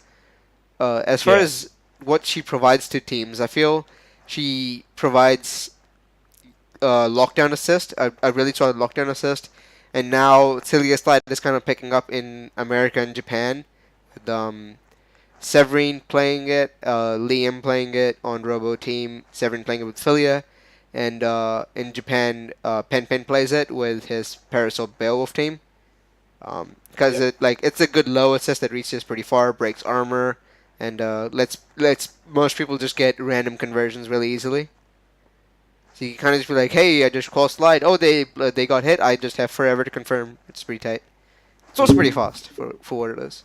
Being able to counter armor or armor assists is a nice little bonus as well. Yeah. That's pretty much it as far that's like you can pick light butt for a DP assist that has some lockdown benefit, not a ton. You have medium for a decent lockdown, but depends on the situation. Like Sonic Fox uses it to cover like air setups really well, but it's not amazing on the ground setups because you can just duck under it sometimes, or some of the hits, just kind of relevant.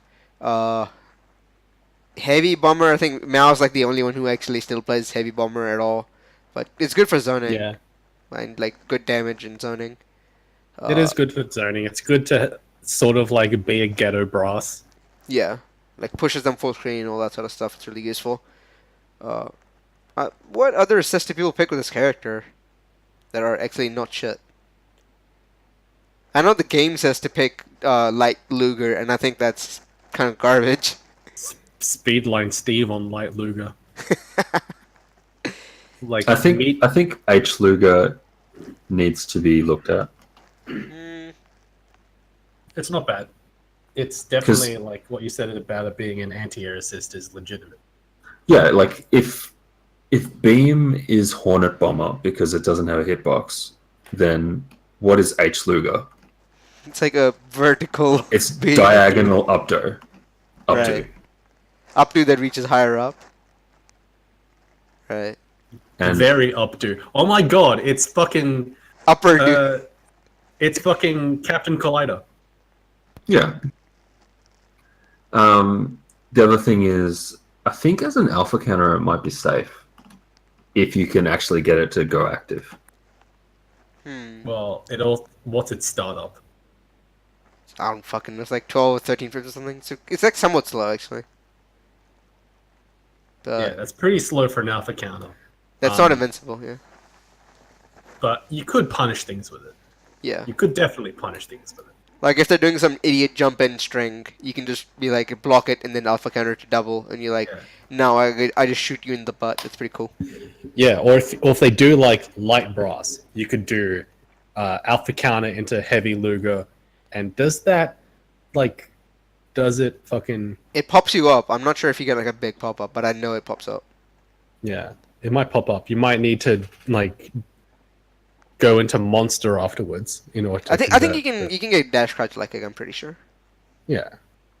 But well, there's that, so that's not bad. It's got some uses, but pretty much anything else you kind of look at it and you're like, nah, not really. As far as things she likes, I'm honestly not sure. Like the only thing I can think of is stuff that works with Flesh Step. Oh yeah, you're right. I forgot. Man, Flesh Step is some unfair shit. Yeah. It's really fucking good. It's very cheap. Like whenever, like doing, like you know how Double has her mid-screen left-rights. Yeah. Off of the air reset. Yeah. So you can layer it so that you get the left-right, and if they block the initial left-right, then they have to guess Flesh Step left-right. So it's literally 2 layers of left-rights. And if you guess wrong, it goes back into the same thing again.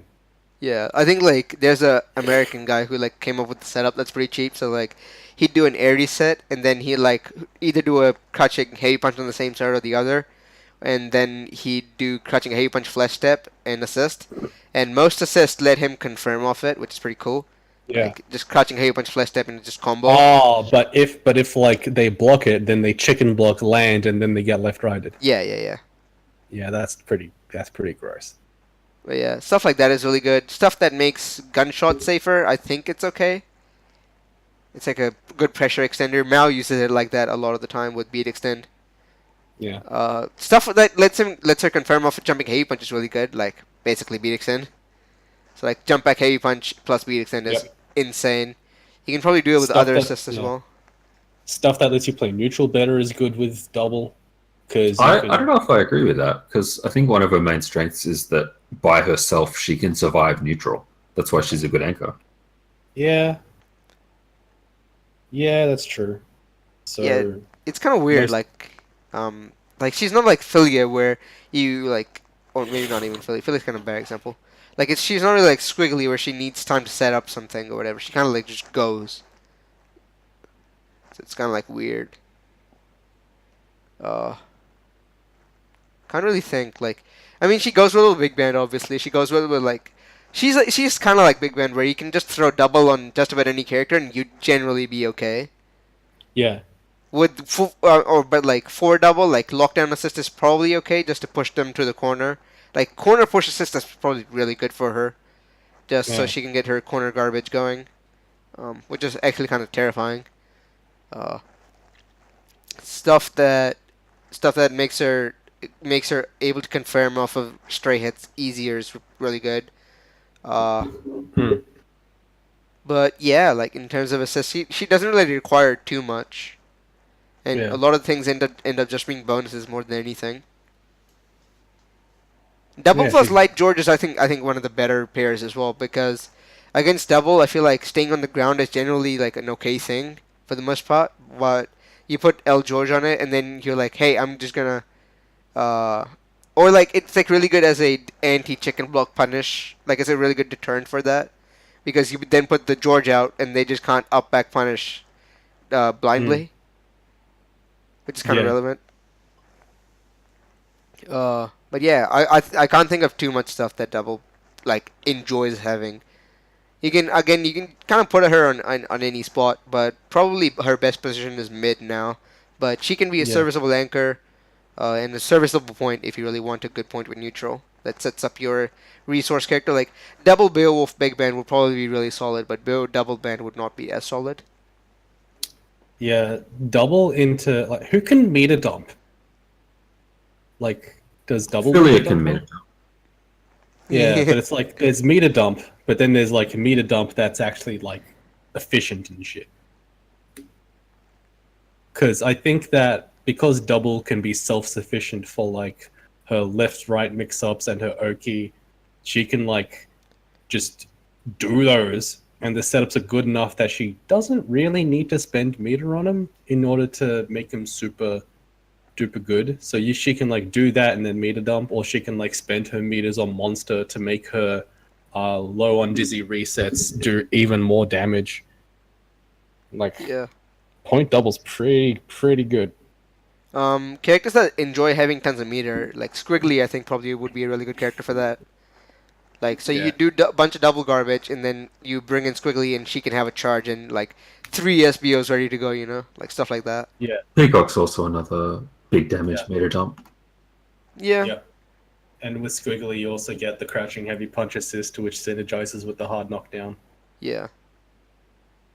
And then you got and then you have like high low with the crouching heavy punch assist, or even like flesh step low, yeah. and it's like yeah, and because it doesn't launch like beat extend, it like will be easier to like do it and then get another hard knockdown. Like you could Yeah. totally do like cremation flesh step and into standing heavy punch again, flesh step, or whatever safe jump setup you get the safe jump and then call it again for another left right. Right. Like just being able to take her setups that are already really safe and give them actually really credible threats as well as being safe. Yep. But yeah. Generally, put her anywhere. If you want to find a good place for double, specifically, put her middle. Is basically what we've come about in this, I think. Like DHC to Catheads again is still really strong. A lot of characters like they still kind of are bad at punishing it. Yeah. Like AC Alpha counter into SSJ would work, but like if you're playing Brass, you can't really punish it with just Brass. Yeah.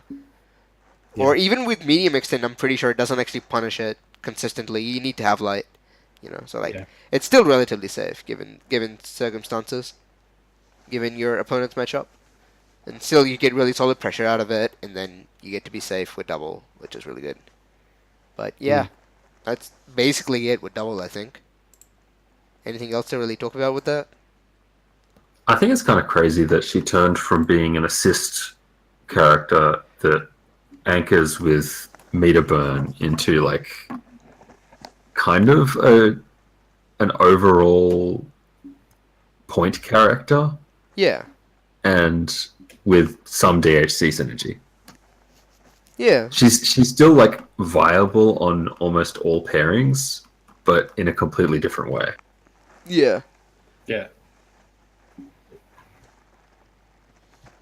But yeah, that's basically double. The next character is Eliza, and I'll confess I know nothing about how to make Eliza teams, so I'll just basically let H and CM go with it. Okay. Well, what do you reckon, Age? I do think having some kind of lockdown improves her sliding knockdown setups. If you don't have that, then you're probably going to be doing like air resets or something. Obviously, she's going to work with DP assists anyway, but the team I'm running, that's why I'm doing sliding knockdowns, is just so I can lock out stuff. Yeah. Having like a DP assist obviously is good with Eliza like it is for everyone else. But also having a neutral assist with Eliza is really good because even though she has really long buttons, like she's really high commitment on all of her movement options. Or like she has air dashes, but like she can't really she can't move horizontally as fast as Filia can. Like her forward dash is like very laggy on the startup, and you can dash jump, but her jump also like lasts a long time in the air. So and you can't double jump away from stuff. So she's kind of like really slow and has to position herself really well. So having a assist that like covers your neutral and like lets you get in is really good because it means you just bypass neutral and then you're doing Eliza mix-ups in their face. That's really damn good. So H-Beam works really well for that. I think any kind of horizontal or ranged assist is good because the range on an air dash normal means that she can be out of everyone's range and then transition into mix-up really easily. Yeah. It just needs some kind of threat to make them block something. I think DHCs are kind of tough as well because the Sekhmet Super is really weird positioning. There's only a few characters that get good DHC synergy with it. Yeah. And also DHCing into it is like if they don't die, then like it's okay because like one thing I do with Eliza if I DHC into her is I just like guess their tech direction, and if they tech, I'm just going to assume that they're like teching out of the corner. If they go out of the corner, I call an assist and do a tech chase left right with the assist and like recall the skeleton and then pick up off of the assist. So that's an option. Yeah, I need to look into that actually. The recall left right is something I haven't really played with. It probably won't be super good with H-Beam because they could just duck it. But if you had a third, they could turn into something pretty good. Yeah, he just been messing Probably. around with setting heavy punch with Robo, so I think it's good with that as well. Yeah. I'm messing around with a few different things. I played Mackie with missile assist today. That was fun. Dude, missile assist is so fun until you like play it more and you're like, oh, dude. Why don't their heads have hitboxes? Oh, dude, there's a good reason for that. I'll tell you that. You remember CM when we played it the first time? I don't remember. Oh, so what would happen if I just called the missile assist and CM's doing his Val garbage, just running around above me? I just call it, and then the heads would just anti-air him, and then I'd be like, oh yeah, I'm just doing things, and the head's charging up. And then the next time I'm just gonna call it, and then I'm just gonna go away. That was so dumb. Yeah, that was like half my plan. Was I wanted to call it so that the heads actually just stopped people from jumping out of the corner for half an hour. Yeah, no, there's a good reason why that didn't happen because that was way too good. Like the charge up of the assist was in of itself a really good move. Plus he got heads out of it. It was pretty tight. Like they nerfed that assist so much. When they were like, oh, we should buff this. They were like, this is a bad idea. And they nerfed it pretty hard. Like the heads don't hit on the way up. No, the first thing was the heads didn't regenerate. Oh, not regenerate. But like they didn't spawn as quickly. They had like a timer in the middle of them, and then they stopped hitting on the way up. And then when he called the missile assist, she would stay a little bit. Like she would stay till the missiles came down, which was really necessary because otherwise. Well, that's all. Like we can talk about that when like Robo comes up. Oh yeah, fair enough. Yeah, we're on Eliza. Yeah. One actual good thing, like for like Eliza Point is pretty good, but Eliza Second is also pretty good. Because one thing is that her tag is super easy to combo into. You just do a launch, and then you tag into Eliza, and then you're doing Eliza set play. Thank God. And you don't need to like learn whatever character. Like if you're playing Robo Fortune Eliza, like you could just instead of going into your really shitty Robo Fortune combo, you just launch Eliza set play. Oh yeah, that's really good. Yeah, and it also lets Robo convert from throws, which he doesn't normally do. Oh, you just do throw tag? Yeah. Lol. Does that work mid-screen? Yes. Wow. And it saves OTG. Of course it does.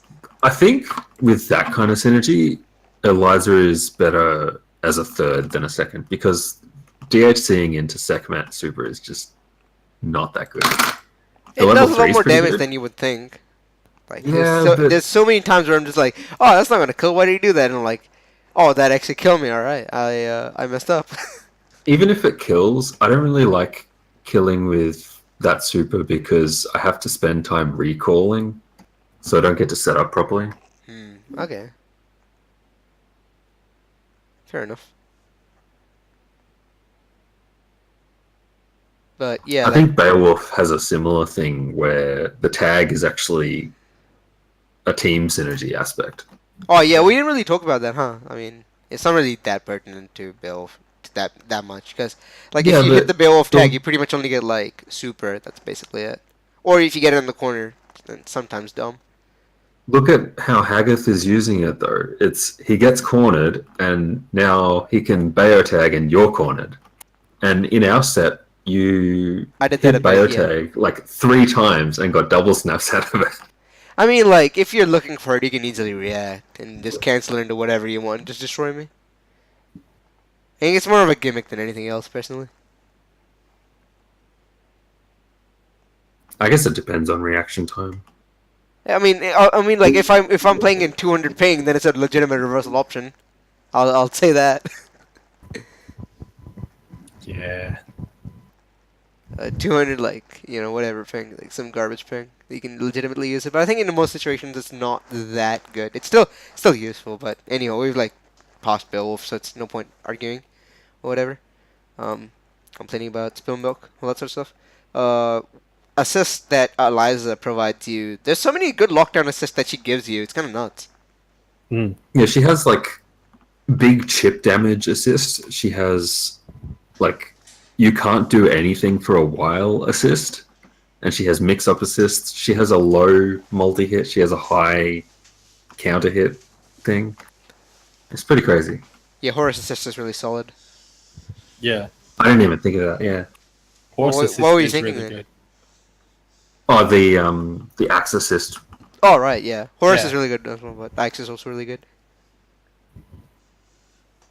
Yeah, like Eliza has a very good assist loadout.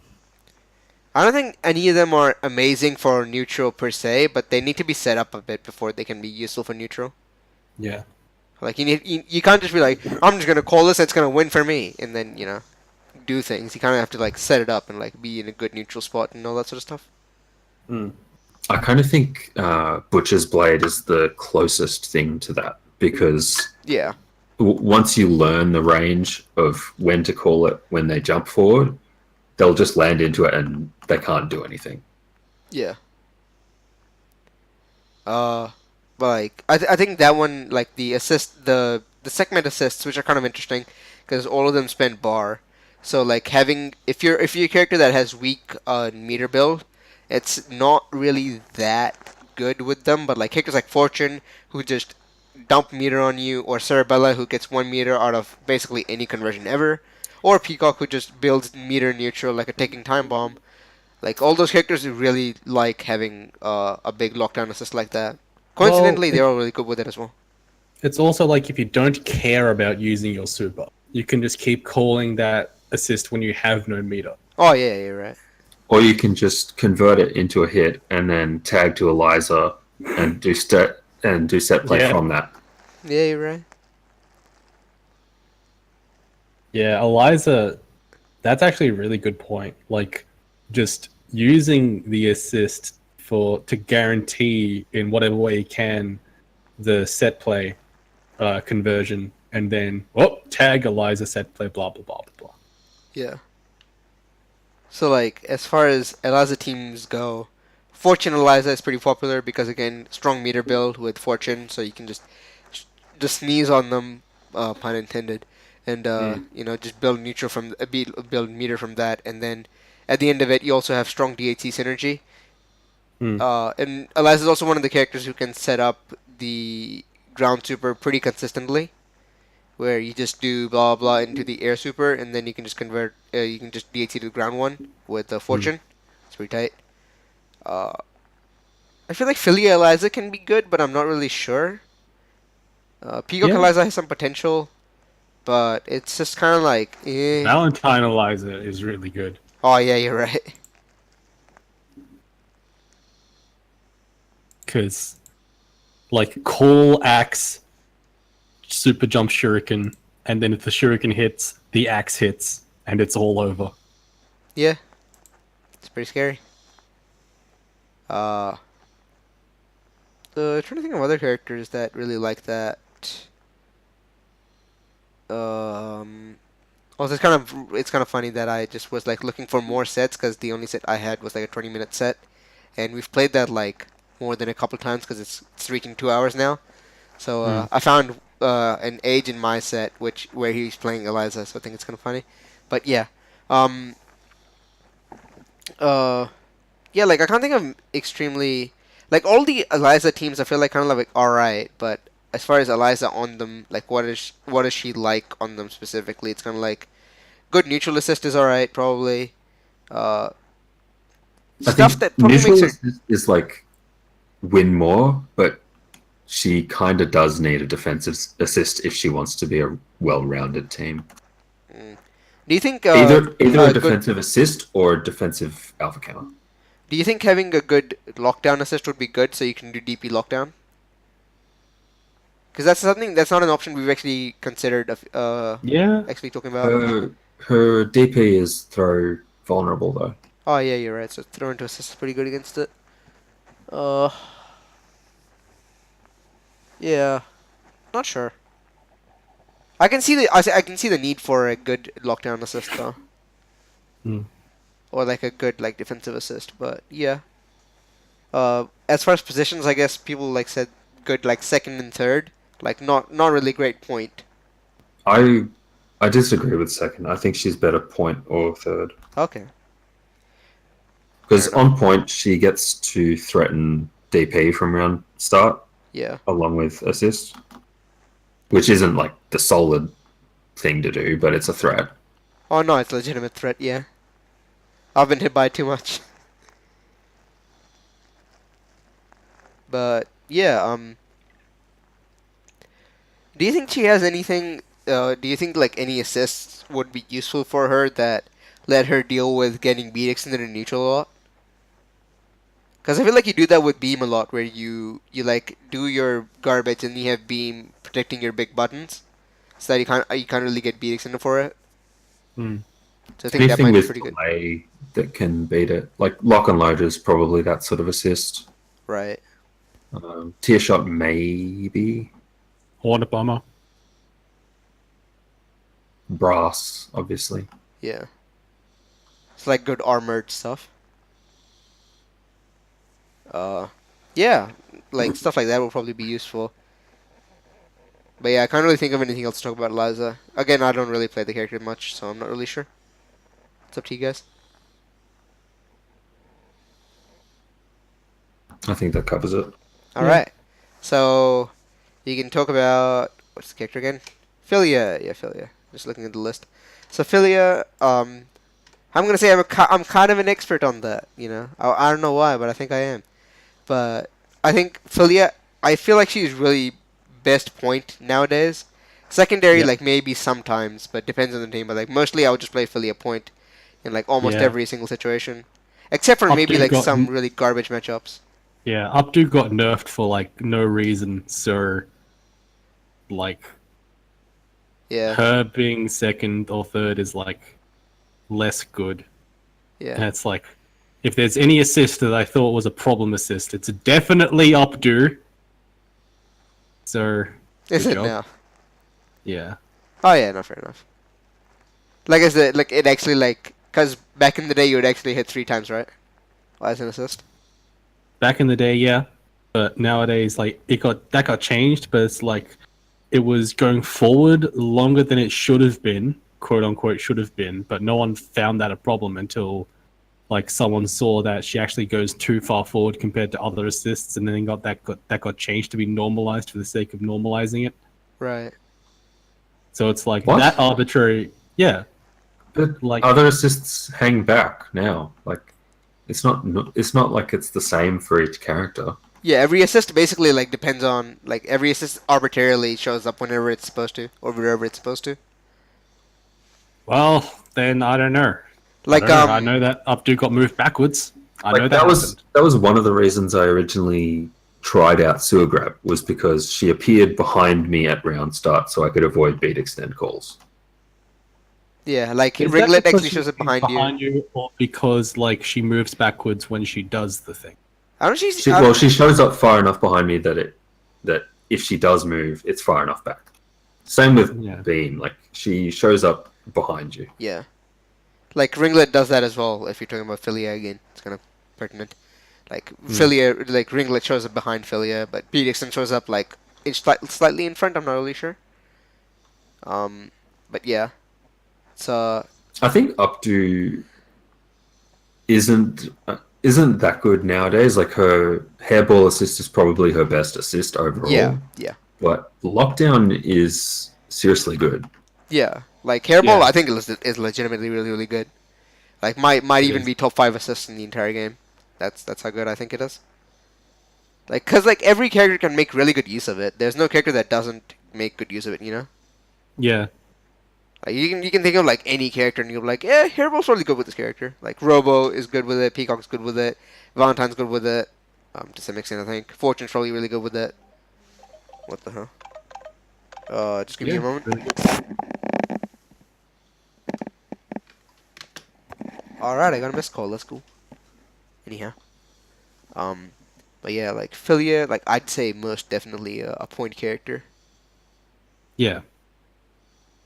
And as far as assist she likes, I think having good lockdown assist is really good with Philia. And something that helps her with her neutral, because she doesn't really have overly dominant buttons.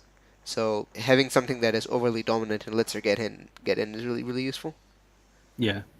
Having something that makes them want to crouch is also handy. Like Yeah. HBM does that, and also low hitting lockdowns. Yeah. Because 50 overheads is good on a character. And like having lows and stuff like that as well. So that's like basically as the position. I think definitely first. Assist she likes is like any good lockdown assist will be fine. Good neutral assists are also okay. But I think like BDixon, I feel like BDixon might not be as good with Robo as it is, or with the Philly as it is with other characters. Just Nah, it's because, still good. I mean, yeah, it's still good, but like it's not like she protects herself pretty well, you know. Like she's got good defensive options, and she's got good 45-degree covering options. So you don't Mm. really need it for that. You just have it as a good like get a lockdown assist. But like Yeah, it's. I think in a lot of matchups, it's probably more important to cover the gap between full screen and close up yeah, with something. like Brass is really good with Philia because one you can just confirm off it, and second it's really good for high damage and all that sort of stuff. So you can just kill them once you get a hit instead of doing like 5 resets, which are all really good. But yeah. Mm. Uh, Good Philia pairs. Philia double is solid. Philia big band is solid. Philia Robo I think is really solid, but that probably needs a duo. Sorry, a trio, except for like instead of a duo. Um, Philia Parasol is really good. oh yeah, Philia with tier is amazing. Philia with good projectile assists in general is really amazing. I think like Yeah. Philia with standing heavy punch for Peacock, and like George and all that sort of stuff is really good. The characters who have supers where she can convert where they couldn't, like Gregor after Argus or Gregor after Sniper. Right. Yeah. So like that's good stuff for if you want to play her as a second character.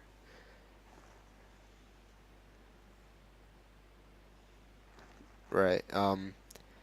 Again, not much else to talk about with the character specifically there. Uh, like point Is there is anything she has trouble converting from? not particularly. You can just kind of like be like, oh, I can just take the set and just Gregor there. Yeah, she's pretty self-sufficient that way. Like if you land like a random instant air dash jump heavy punch, you can just be like, oh, that hit, I can just Gregor and get a combo. Um, nothing I feel like needs speed extend specifically. You can have assists that give you good setup, but I feel like that's not pertinent. Oh no, not pertinent, but like not like you don't need it to Not win. required. Yeah. Yeah. Uh, but yeah. Uh, yeah, that's basically Philia. It's like good point character, good lockdown assist on her. I think basically hairball is the way to go if you want to play Philia. Up to is kind of whack, unless you need a DP assist and you're playing a duo. Like hairball is pretty much the way to go there. Yeah. Uh, but yeah, like that's basically Philia. As far as Fukua, again we just gonna move on.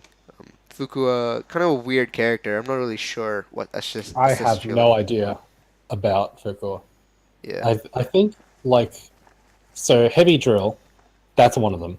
Oh yeah, Like that's still one of the assist that she does. Yeah. yeah. I think that the heavy armored grab assist is actually probably amazing. Because one, it does the same thing that Eliza Axe does, where it's like a thing that means that if you do anything, you lose. And if you stay on the ground, you get command grabbed. Yeah. And So like, as a set play assist, that actually seems disgustingly scary. It might be interesting to see how it interacts with Squiggly's offense, since a lot of it is grounded. I'll be right back. Actually. Like, obviously she can stancel in reaction to the call, but if she's backing off when you call assist, that's still a thing. Yeah. I was thinking like any sort of like hard knockdown into high-low against any character whose reversal stays on the ground. It's like you get pretty destroyed by Fukua.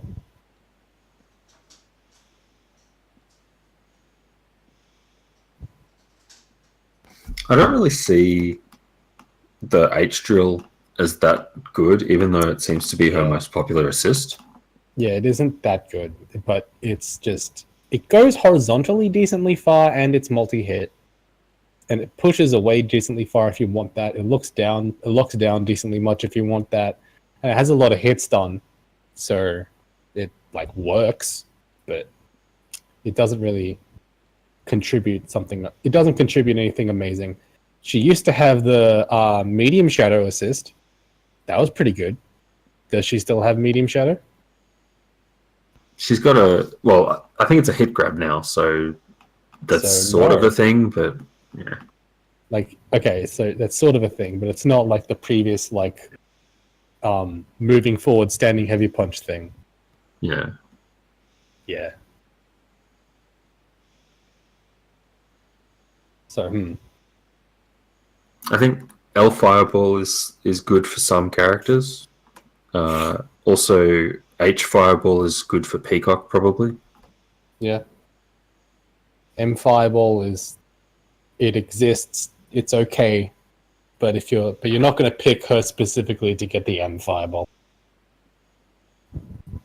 Yeah, I don't know if you'd pick her for any of her assists, really. So Yeah. the question is, why would she be not point?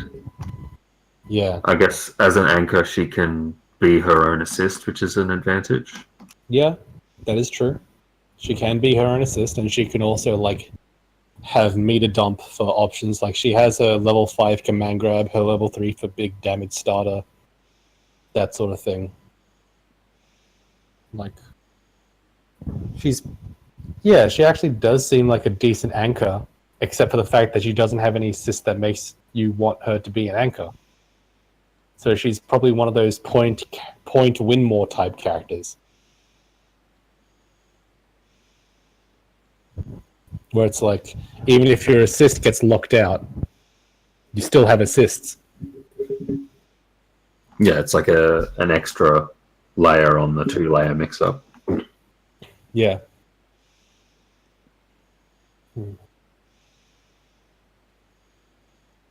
I think there's also some interesting synergies with chip setups for Fukua, because you can do Shadow Charge, Fireball Super, and like assist comes in, and then Shadow comes in, and then second Super, that sort of thing.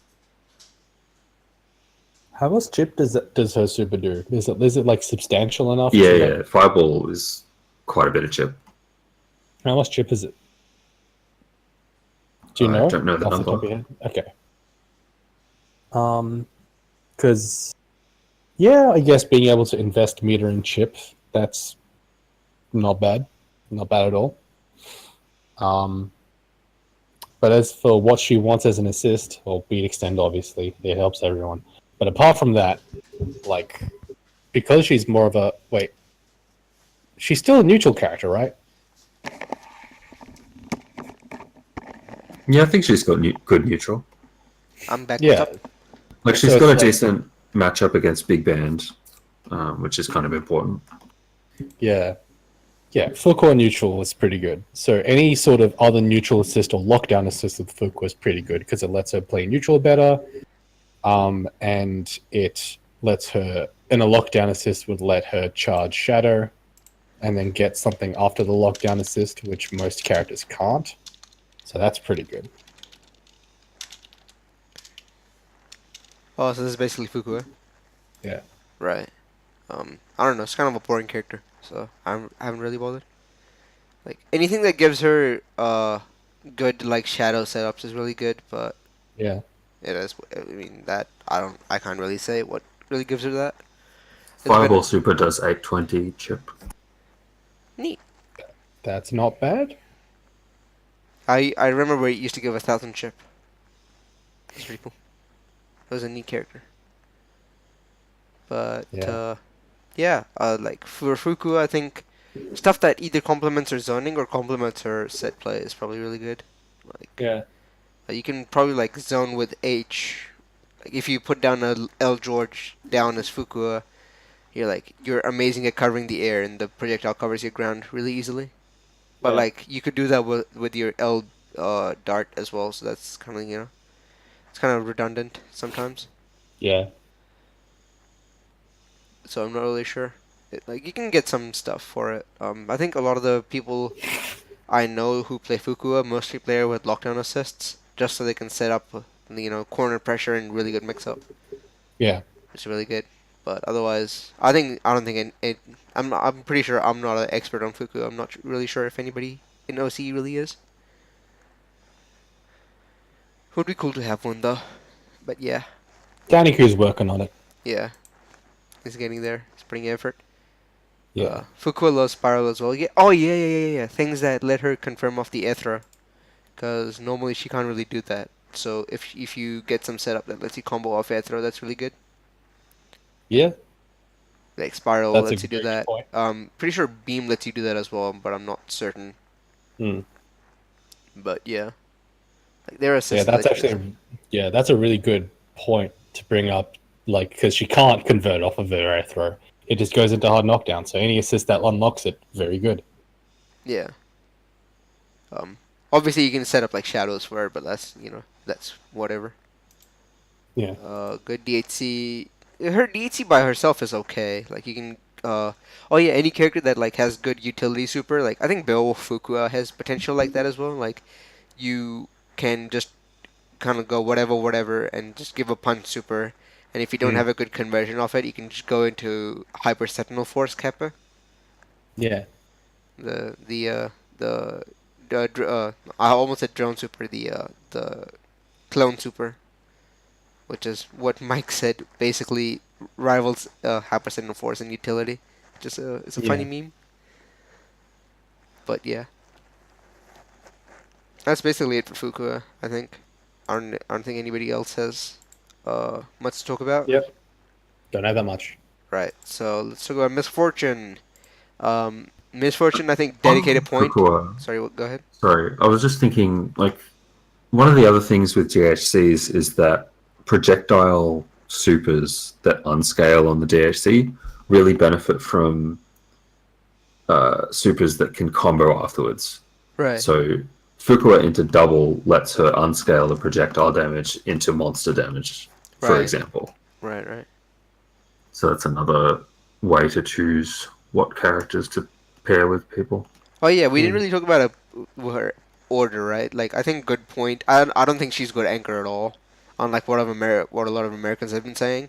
I really dislike Fuku anchor because, for one, like a lot of the good setups, you're spending your life on it. So inherently, I don't think that's very Yeah. good. And She can be self-sufficient as an anchor, though. Like we discussed it just before, that we think that Fuka anchor theoretically is actually not bad because she's pretty self-sufficient with the assist. But like yeah, the problem is, like with Fuka anchor, it's also like, what assist are you using her with to justify putting her on anchor? nothing that's really amazing. Like Yeah. I mean, H drill is okay, and the fireballs are okay, and M shadow can be useful if your character likes a setup for it. But otherwise, Armor it's like, command grab assist. oh yeah, that too. That's got some value. But like otherwise, it's like none of it is like inherently as strong as let's say Beat Extenders, or whatever. Yeah. Anything like that. It's nothing like stands out as much. But yeah, it's pretty much it for Fukua. Like first or second, basically. Anchor maybe, but yeah. Also, Hmm. like losing your own life on it, and her mix-ups don't do that much more damage. So it's like, Yeah. like Yeah, I forgot her damage was complete garbage. yeah, Maybe that's another pairing for Eliza. yeah. You can like tag into Eliza off any Fukua hit Yeah. that you can get. It's pretty cheap. Yeah, that's pretty good. But yeah, that's basically Fukua. So Misfortune, dedicated point. There's like literally no other way you can go Yeah. with Fortune. In Dash Fortune, assist. yeah, I was gonna talk about it because Fortune's one of those characters that I think she's the only character really that she's the best point, like by far the best point. Like there's no discussion, and she's so bad in basically every other situation to where you just like I just don't have any good assist. Like H fiber is only so good. Like it's slow lockdown assist. Sorry, slow DP assist. So it's got some value in that, but otherwise it's like Yeah.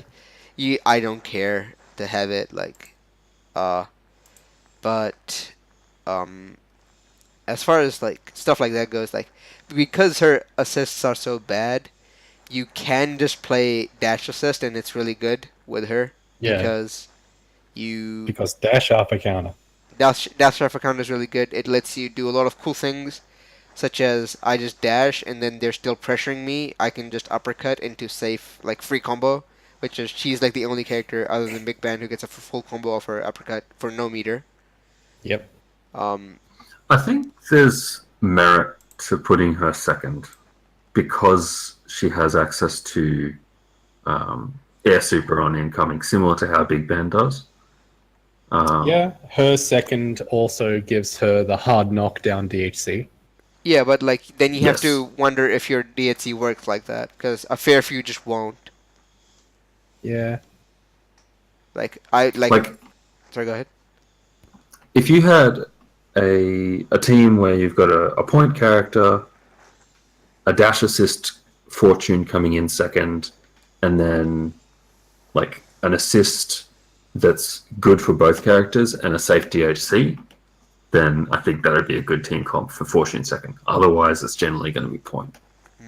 Yeah, I can see that. The only comps where I've like wanted to play Fortune personally though are Point.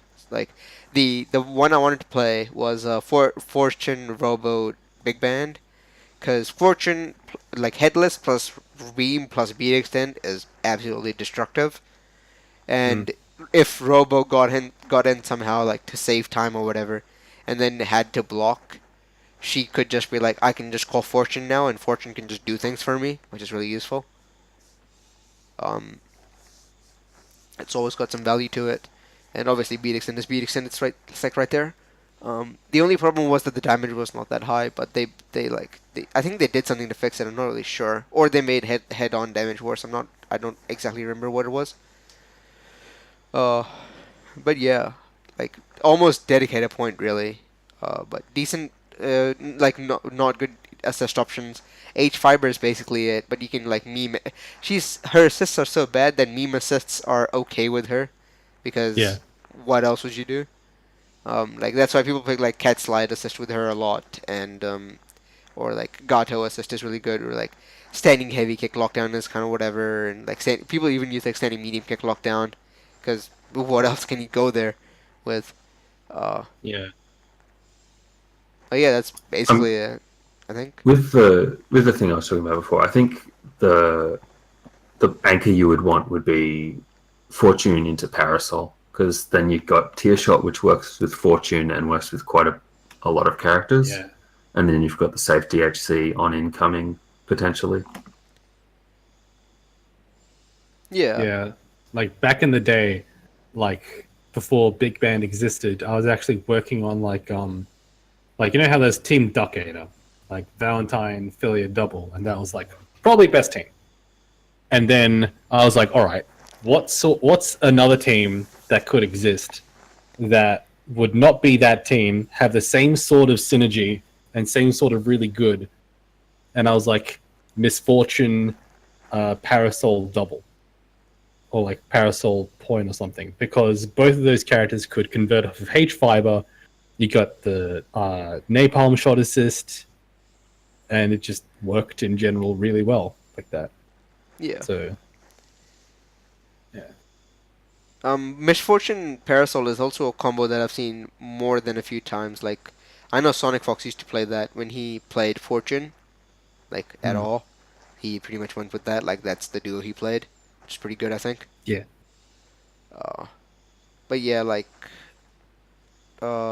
Fortune, like, I think the problem with Fortune is that, I mean, not necessarily a problem, but like the thing with Fortune is that because head is almost an assist, you can justify playing her duo or solo, which is not something that we really mentioned as a thing. Like playing her just on duo, like not really bothering with many assists, because your head just gives you another one, and you get more damage than you would in any other situation.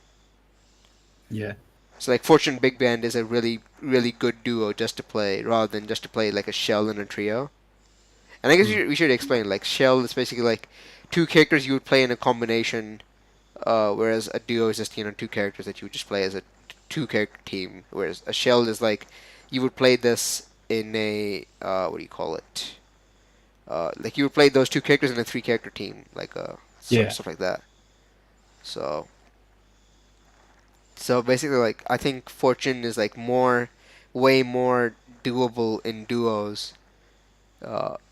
And like solo, like solo fortune is really good as well, just because of that factor. Because your neutral is not really that bad because you have something that you can control, but at the same time, like you actually get a lot of damage out of it as well. So that's useful.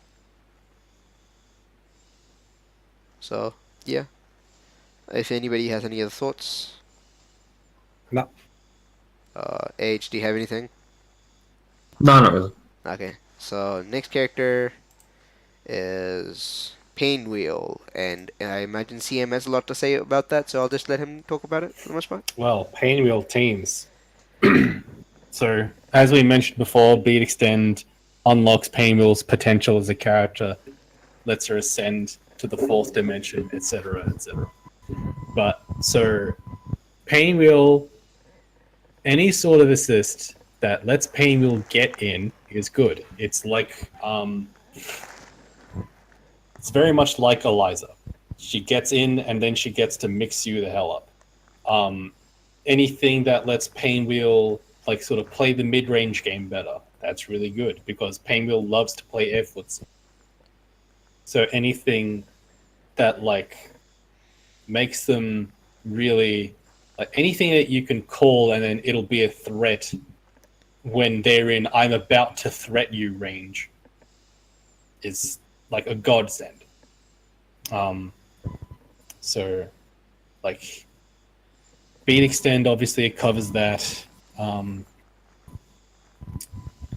there anything else like that except for Beat Extend? Because literally most of my thoughts about assist is just Beat Extend solves everything. And I don't really explore other assists that much. So most of my theory is like, given Beat Extend, what else can I get? And then the what else you can get with Painwheel is like Heavy Beam, or you can get like Light Shot with Parasol, or you can get like Heavy Bypass with Valentine, because anything that just moves horizontally will just cover the not Beat Extend bracket. You can also use low assists with Painwheel to like boost up the set play because her high-low mix-up game is pretty ambiguous. It's pretty good. You have to guess it like pretty much all the time. You can react to her flying when the connection's good, but you can do a lot of setups where you have to like back before the unblockable protection was patched.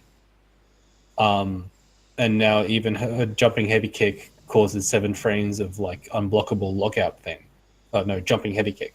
I used to be able to get like a jumping heavy kick, the first hit hits, and then 2 frames later the like Valentine crouching medium kick hits, and they have to like do the Zato unblockable block thing. Yeah. And that was disgusting. And it got removed. And I'm like, all right, fair enough. But I liked abusing it because I like abusing broken things. And it still works well with, like, low assist still works really well with Painwheel because, like, you can just do setups where, like, you're just going to have to guess either way. And then because Painwheel does a fuck ton of damage, even if you get a scaled starter, like, Viewers do so much damage that it's worth getting, like, just doing damage on a scaled starter with Painwheel. It's actually pretty crazy. So Yeah. anything that lets you get a hit that then turns into damage, it's just damage. You don't need to tag out of Painwheel. Tagging into Painwheel is really good, but it's hard to set it up off of like a raw tag or anything like that. Generally, you're DHCing into Painwheel, and so Painwheel being second is really good. Painwheel being point is good, but her being second means you get invulnerable super into Hatred install, which is safe if blocked and combo if not blocked, and that's pretty insane. Yeah. It's the best DHC for 2 bars in the entire game. Yeah. Or like the safest DHC, you know, but Yeah, like in terms of safe DHCs, it's the best one. Yeah, in terms of safe DHCs, it's actually safe. Instead of like if they have a thing that can beat safe DHCs, it beats it. Nah. Yeah. Hatred install is just plain safe. I remember they like made it more recovery, so I was like, "Hey, that means I can punish it." And I was like, "No, I just can't punish it still." That's neat. Thanks, Mike. One assist that you didn't mention that I always felt like works with Painwheel or should work with Painwheel is Seracopter, just because it puts out this massive hitbox in the mid range that matches her jumping medium punch range, and she can just like bully with jumping medium punch fly, jumping medium punch fly, jumping medium punch, and it protects the assist and just creates a wall. Yeah, that's a good assist to bring up because it's one of those like you said, it's just a big hitbox that's out, and if they try to like challenge or anything and they go into it, they get like scooped up into the blender, and then you pick up off of it, and then yay, Painwheel mix-ups time. Yeah. As far as what assists she provides, they're not exceptional. Let's just not beat around the bush. None of them are like I will play Painwheel on a duo for this. Except Assists. for Big Band and Yeah. H-Pinion. Yeah. Big Ben's like the big exception to that. She does have a lockdown assist that can be used as a hatred guard alpha counter. Oh yeah. It like I don't know if it's good, but it's a thing. Yeah, Crouch Medium Punch. Yeah. I think That works.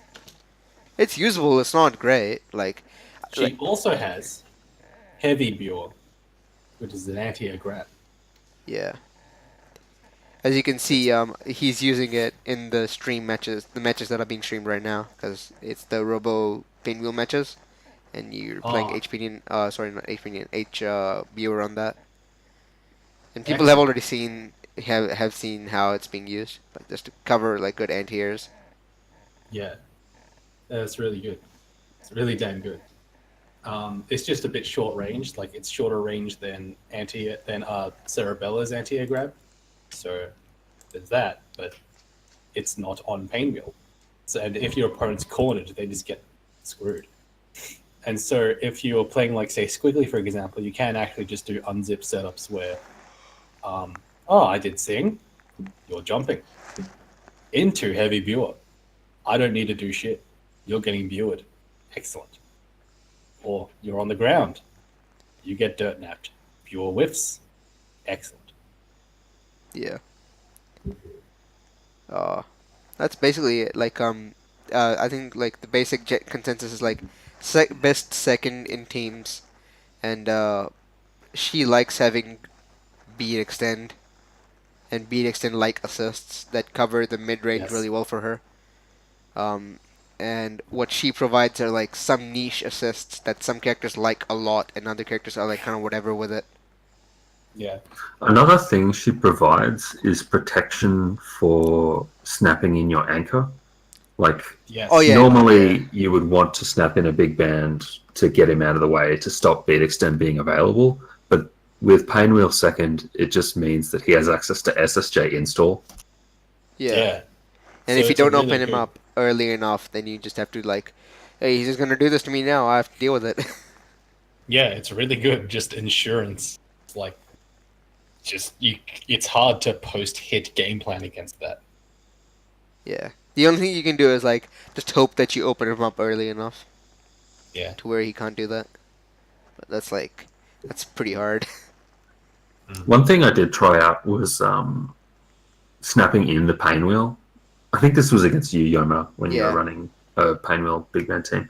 Because what it meant was I had to deal with Thresher, but there was no safe thing afterwards, or there was less of a threat afterwards. Yeah, like pinwheel defending is not fun. I just thought of a retarded combo that I should try out. It's like for meter dump. So you preserve your hard knockdown with, like, it's for duo Painwheel big band. You preserve your hard knockdown, and then you go into Death Crawl SSJ. You then call Heavy Pinion Giant Step, and then you go into standing heavy, stand jab jab crouching medium kick, wait for Painwheel to leave, standing heavy punch, raw tag back into Painwheel.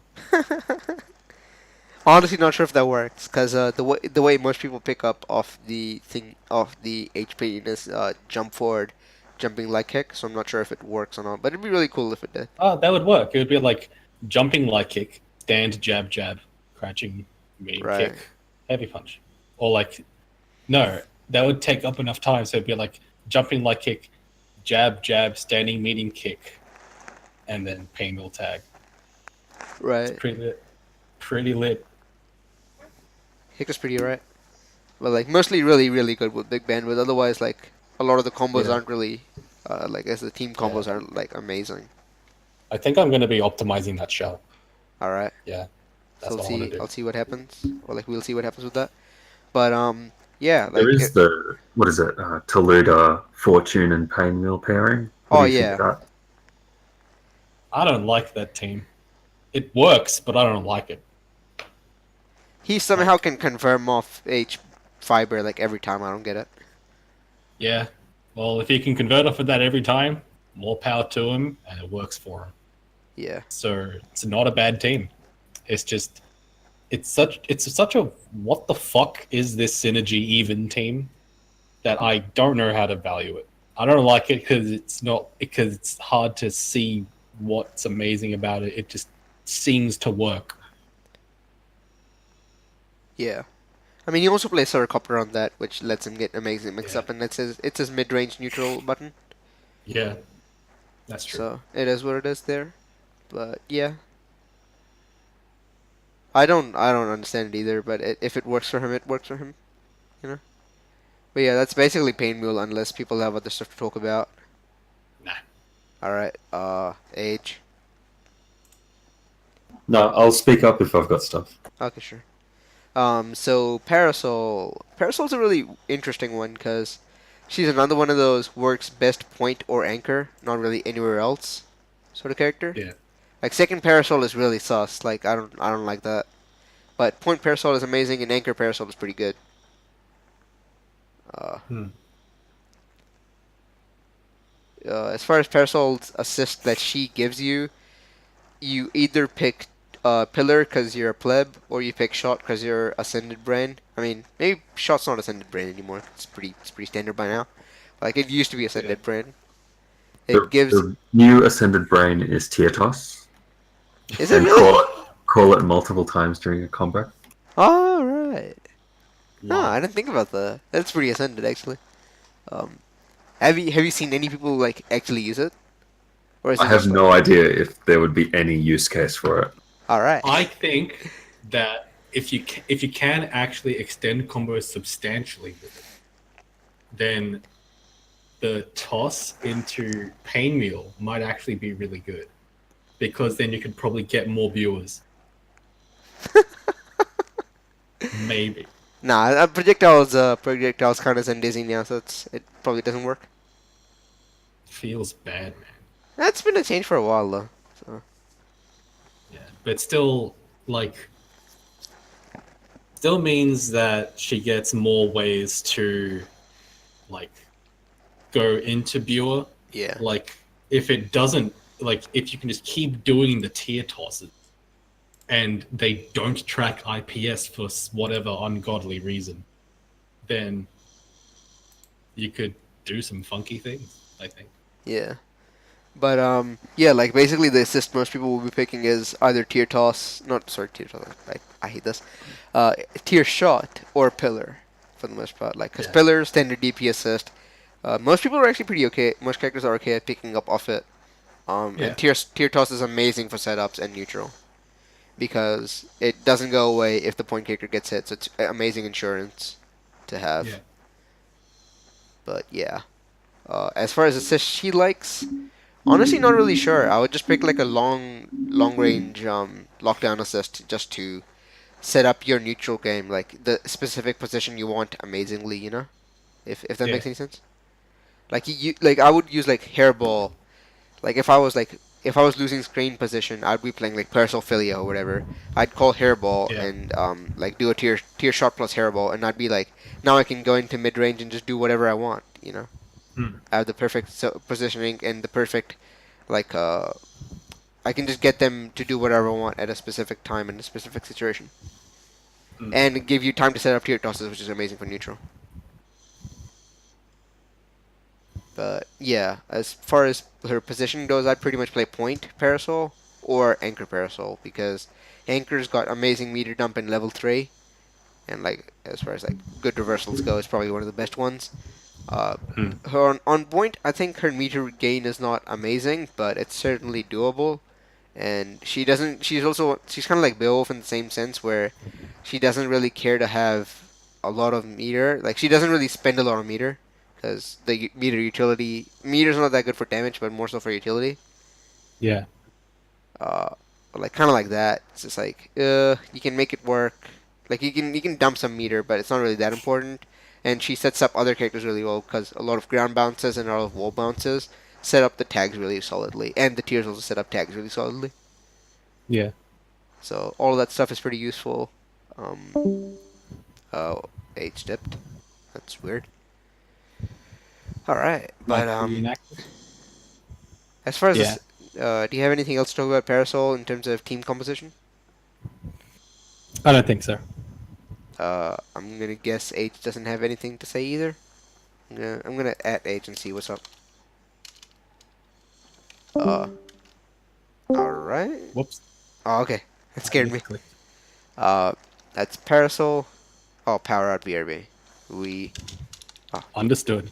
Do you have anything for Parasol? I'm just gonna get him to say anything because I think he might have some things to say.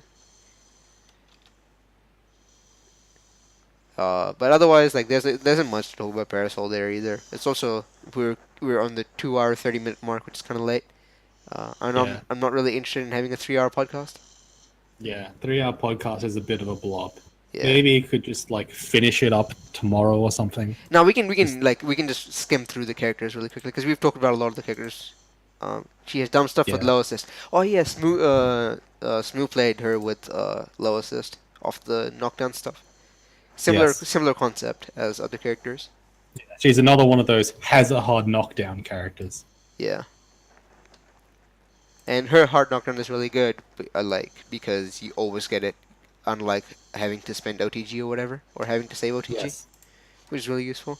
But that's basically it. Peacock, again, basically dedicated point character. Assists she likes, we've kind of gone over that already.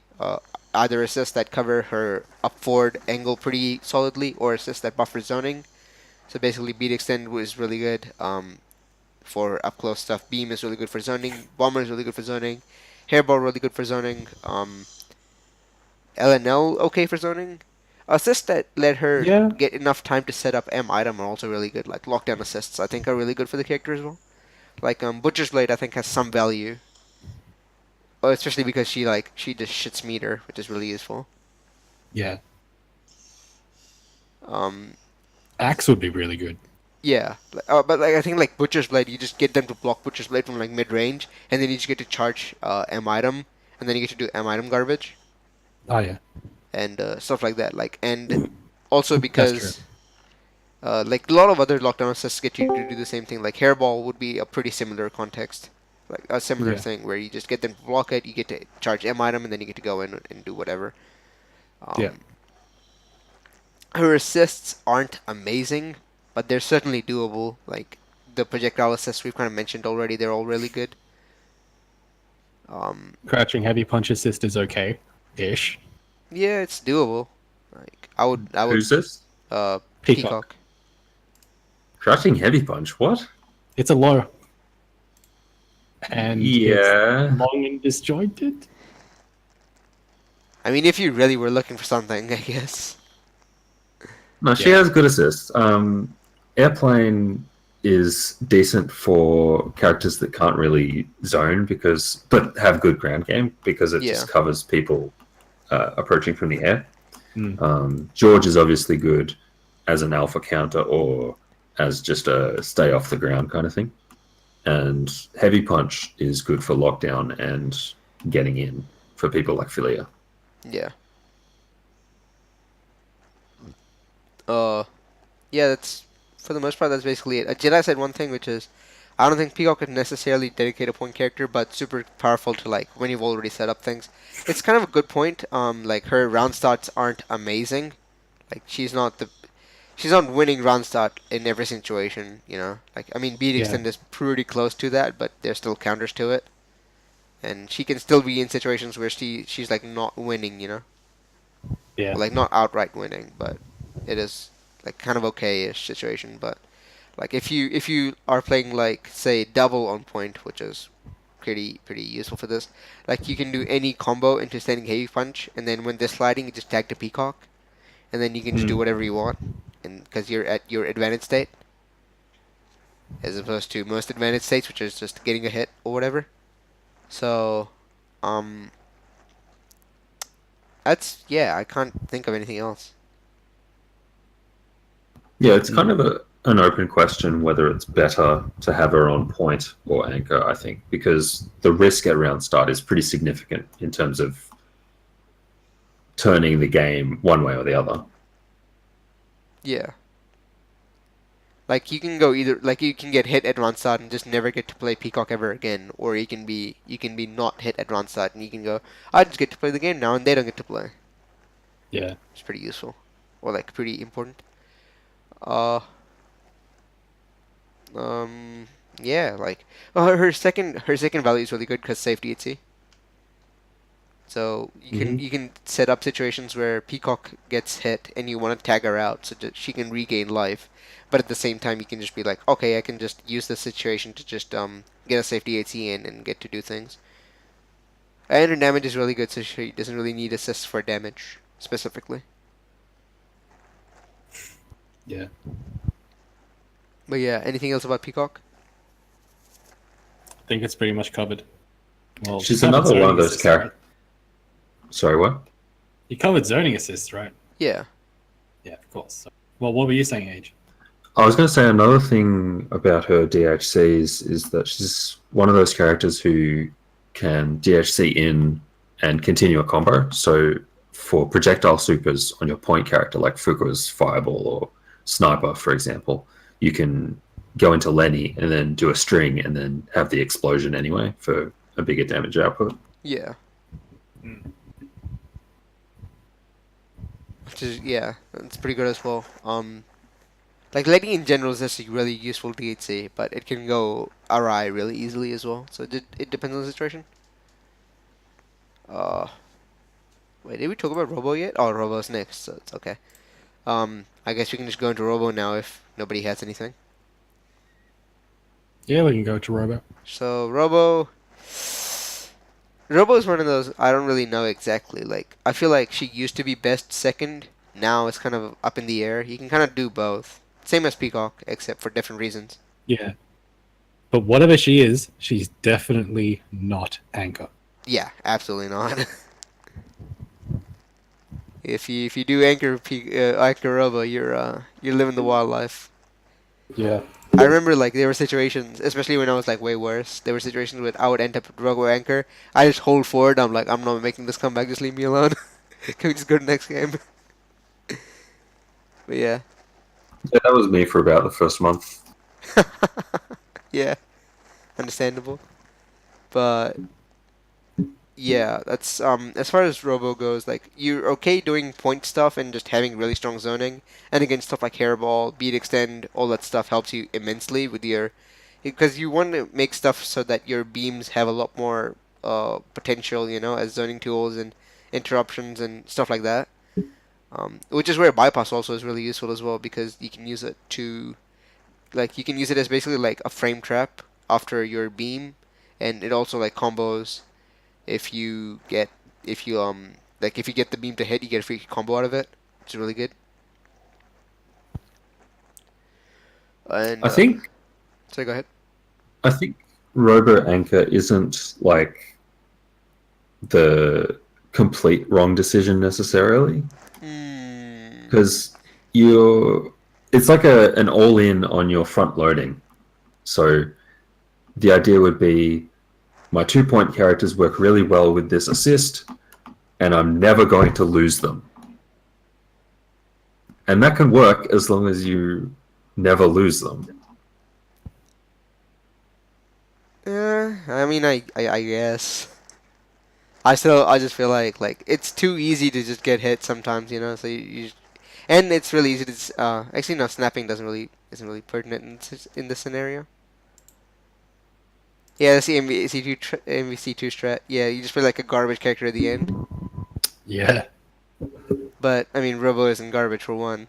She's garbage when she has to defend. That's a different story.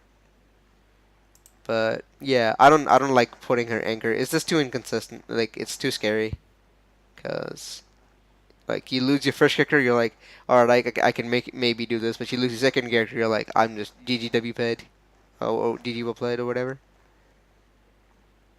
Or even, I mean, that's not necessarily just a problem with Anchor Robo either. You can sometimes just end up in situations where Anchor Robo has to end up being a thing.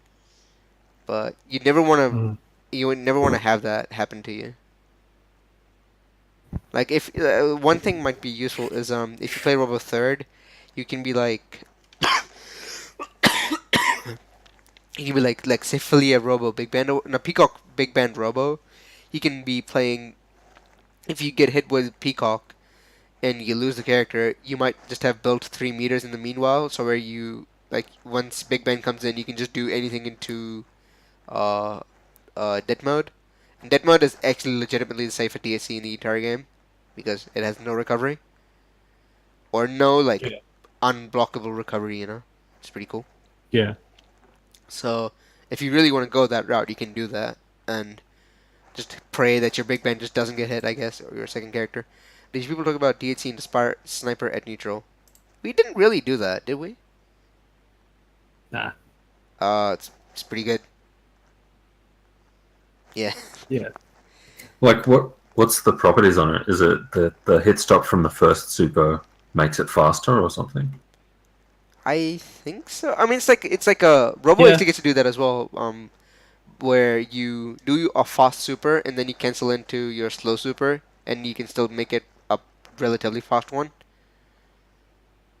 Like like how people use like Storm, Hailstorm DLC in like Marvel 2 and Marvel 3 and all that sort of stuff. We just use it to what do you call it? You just use it to just get free damage on an assist if you see both people being committal. Except obviously it's not as safe, but where sniper is a fair chunk safer. Uh, Especially from like full screen or whatever. It's kind of important. Uh, Again, not much else to talk about Robo specifically. Like the assist is. Oh yeah, the assist. I forgot entirely. H beam is amazing. For my money, it's the second best assist in the entire game. Just kind of whack to play on a duo. Hmm. I think if if the heads had hitboxes, missiles might be a thing because you would be able to set up heads and die on your point character, and then Robo would come in with 3 heads as a defense Yeah. option. How many more characters do we have? Robo, Squiggly, Valentine. That's it. Okay. I think Heavy Punch is pretty good. Yeah, Heavy Punch is really good. Yeah. I used to run the fair bit. Like it's an amazing like when I played Philia Robo Band with like armored assists everywhere. I played like H Brass and standing Heavy Punch. I was like, I'm just not gonna let anybody live. Hmm. So that was pretty cool. Standing Heavy Punch also has the benefit of being something that you can special cancel, so you can block something in the air, and then alpha counter to standing Heavy Punch, and then cancel that into light danger as a ghetto anti-air. It's pretty useful. Um, that's basically it. As far as the assists go, the assists are few, but they're really useful. People use mine for a bit, but it's useful in the same purposes that Tear Shot is useful, where it's a big hitbox that exists for a long time and you can't really do anything about it. Yeah. But I don't think it's necessarily that good because first you have to get a resource for it. And second, it's not H beam. Yeah. Fucking H beam. Why would you not pick H beam? I don't know, man. People are weird sometimes. But yeah, like assists she likes, I think, are stuff that makes beams a lot better. Like anything that makes the beams a lot more safe. And also something that gets you combos off your ground throw, because normally you can't do that mid screen. Yes. So getting that conversion is extremely useful for your offense. Combos off throw and combos off random beams, which is why Celia Slide is really good for her. Yeah. Yep. And combos that let it get extra heads. Yeah, I feel like that's not as useful, but like certainly useful, but like that wouldn't be the first thing I'll look for in a team. I think also it might be worth looking into the anti-air grab assists to build taunt. Yeah. Yeah, again, like Because yeah, sorry, go ahead. getting taunt and then getting heads, like say, You could get a combo where you get taunt and then you end with 2 heads. So then all you need to do is get 1 more hit in neutral and then do hidden missiles, and then you have the fuck ton of missiles coming down. Yeah, you have like 24 or whatever. You have like 18 or whatever it is. Yeah. Yeah, it's really useful. I feel like that's the point where level 3 missiles is really, really useful. Otherwise, it's like not really worth the risk. Or like not worth the resource, but I mean maybe. Again, I don't know for certain. I haven't found missiles on point to be that useful compared to like mine or drone against people coming in at me. Yeah. I like having the missiles so that you could do missiles beam, and so that's just guaranteed chip. And so if they're down to like a chippable level, you just do missiles beam. Or just like an anti-assist option Yeah. that keeps you safe. Yeah, it's pretty good for that. Having a way to guarantee a chip death at full screen is not bad. Definitely not bad. Yeah, that's basically it, I guess, as far as Robo goes. Again, put it first or put it second if you like your point character a lot more and you like the assist a lot more. Almost always go with H-Beam, go with Standing Heavy Punch sometimes, go with Mine a little bit less times, go with Missiles even less. As far as assist she likes, just any big lockdown from full screen would be okay, but you don't really have to do that. Like that's the best one to go for. Stuff that lets you get ground throw combos is also really good. Less useful, but like less pertinent, but also useful stuff is like stuff that lets you get heads and lets you get taunt, which is basically the same thing, or like basically the same assists for the most part. But yeah, it's basically Robo. Squiggly, we have nothing to say, so I'll just actually Jedi. Do you have your mic on you? Hi, can you hear me? Hey, Jedi, can you talk about Squiggly, what characters she likes and all that? That is not beat extended, because we can talk about beat extended and what it gives her. I guess I gotta go through this like quickly. Basically, Big Extend's really good. A-Train is not good. That's kind of a meme. People think Squiggly's good with A-Train for some reason. And like, obviously people talk all the time about, like you guys talk about it all the time, like the unblockable setups. I personally, my feeling on that is like, I would never want to do that necessarily. I would not think, oh, that's like really something I have to do, like, because it's super strong. Just because I think like the meter spending to the damage you get ratio is like not that good. So it seems to me like those unblockables would not be that strong. I think Dragon Bite's really. I can just But kick what him if? out. I can just kick him out. But That's what okay. if? But what if you just did like? Oh wait, no, you don't have. You're using because my idea was like Squiggly, Painwheel, Big Band, and then doing a pickup off of. Oh wait, no, you. Wait, no. Yeah, no, it doesn't work. Never mind. Wait, what doesn't work? I was thinking of like Squiggly. Actually, no. If it was SBO, it would work. Because Yeah. you just do the unblockable. If they get hit by the SBO, then you just like SBO, Death Crawl, SSJ, and then the SBO keeps them in, and then you do wombo big boy damage. You can even just like do the up forward SBO and hopefully they just get comboed off it, so Squiggly can do a combo. I'm Yeah. pretty sure that stuff like that works. You can DHC with it if you don't really want to spend an assist on it. The DHC stuff is you can definitely convert off that, so it's good for that. Yeah. But yeah, as far as other assists she likes that are not the unblockable memes, what do you think? Rather than assists, like sort of, I think for assists, one of the most important factors to consider is that it needs to let you get charge, ideally in combos as well.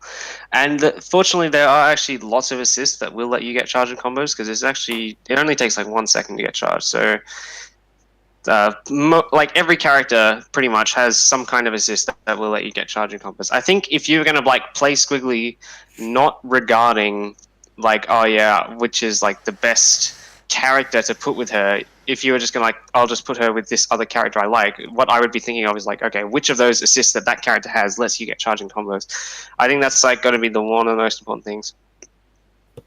Mm-hmm. A lot of people say that Squiggly is really good with lockdowns. I've heard that's what you guys have said. I actually cannot even comment on that because I have never played her with lockdown, aside from like very rarely when I've played like her with a HS Iris, which is I mean, it's the same concept, I right? mean- You use it to get charged. Like that's basically what the basic premise of it is.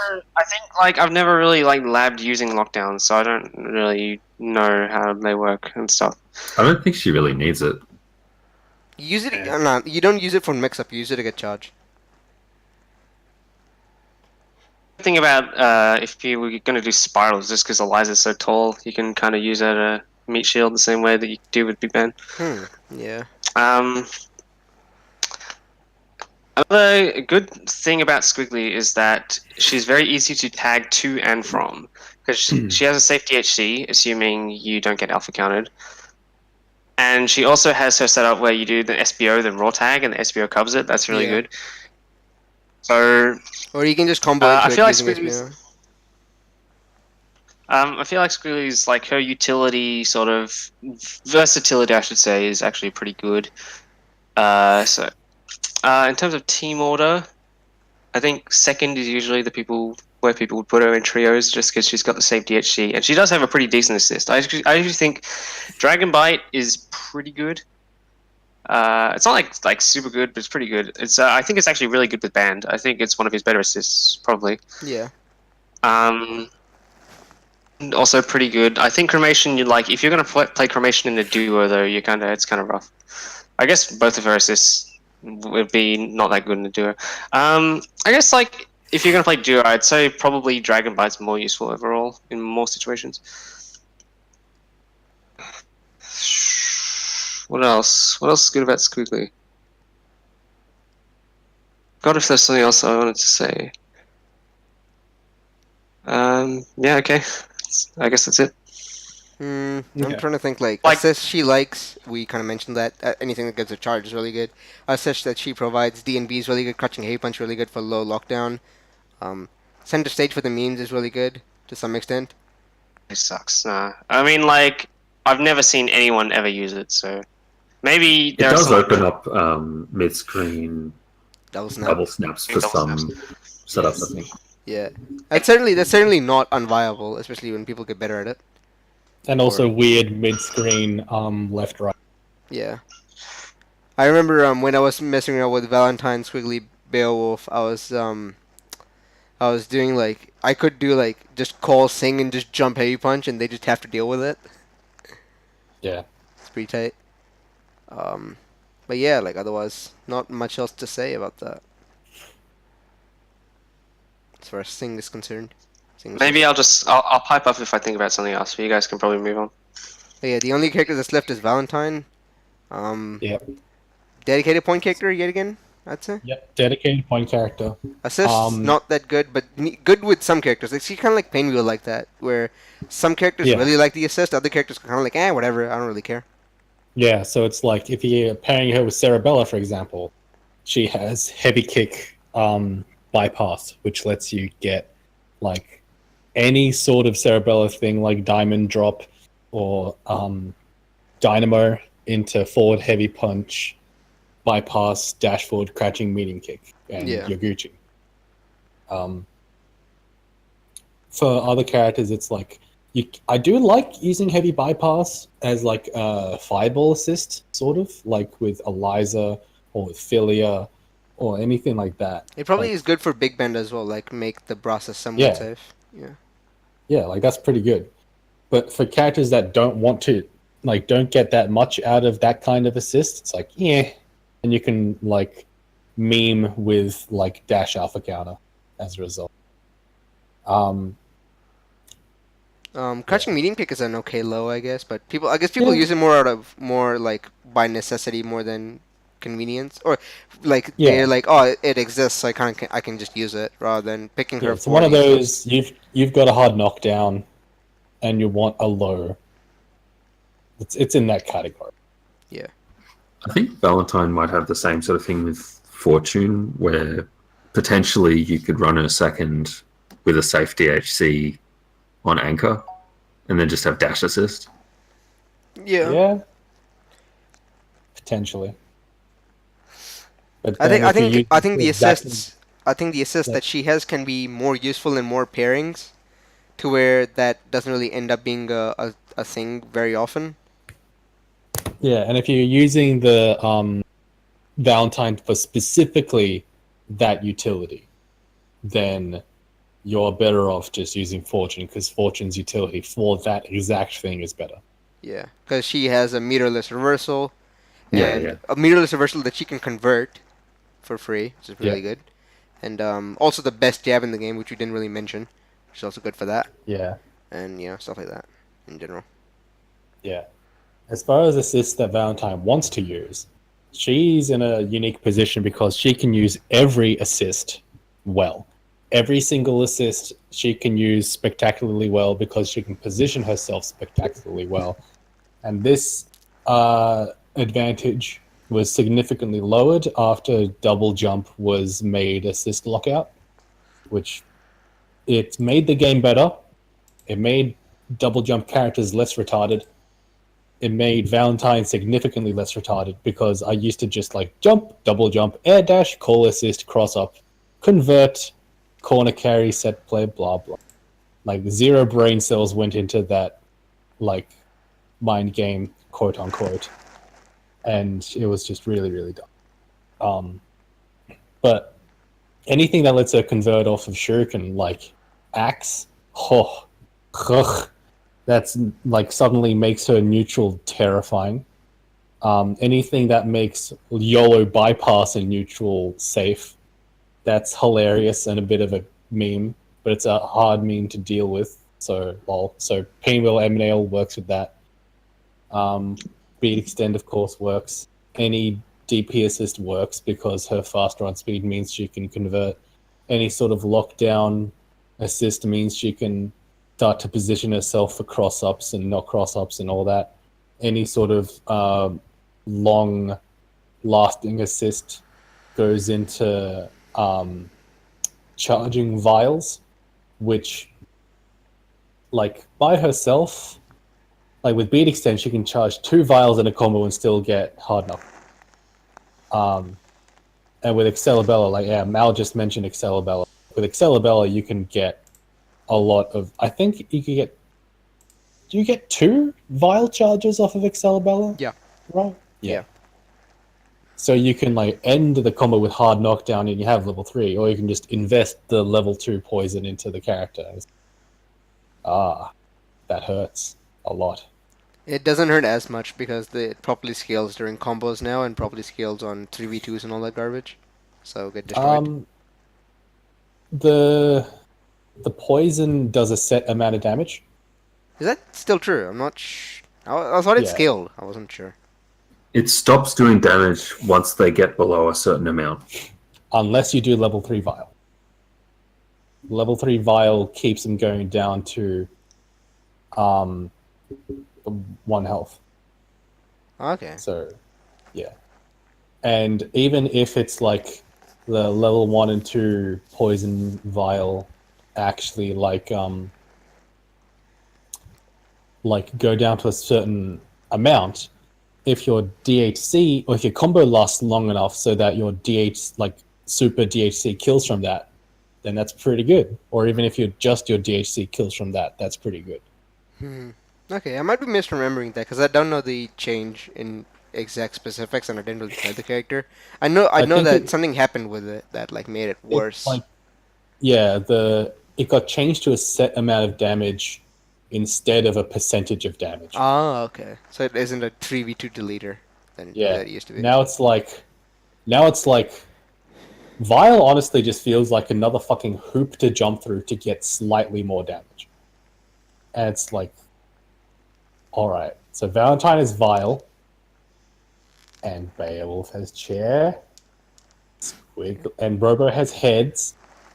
And Peacock has M item. And Squiggly has Sing.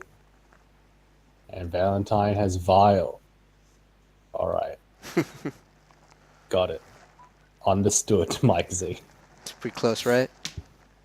Pretty comparable in utility, Yeah. consistent usage, and You know, I'm all so that. scared when she's charging Violet full screen. Like how It's- Squiggly is charging stunts full screen. I'm just as scared every single time. it's horrifying. Yeah, man.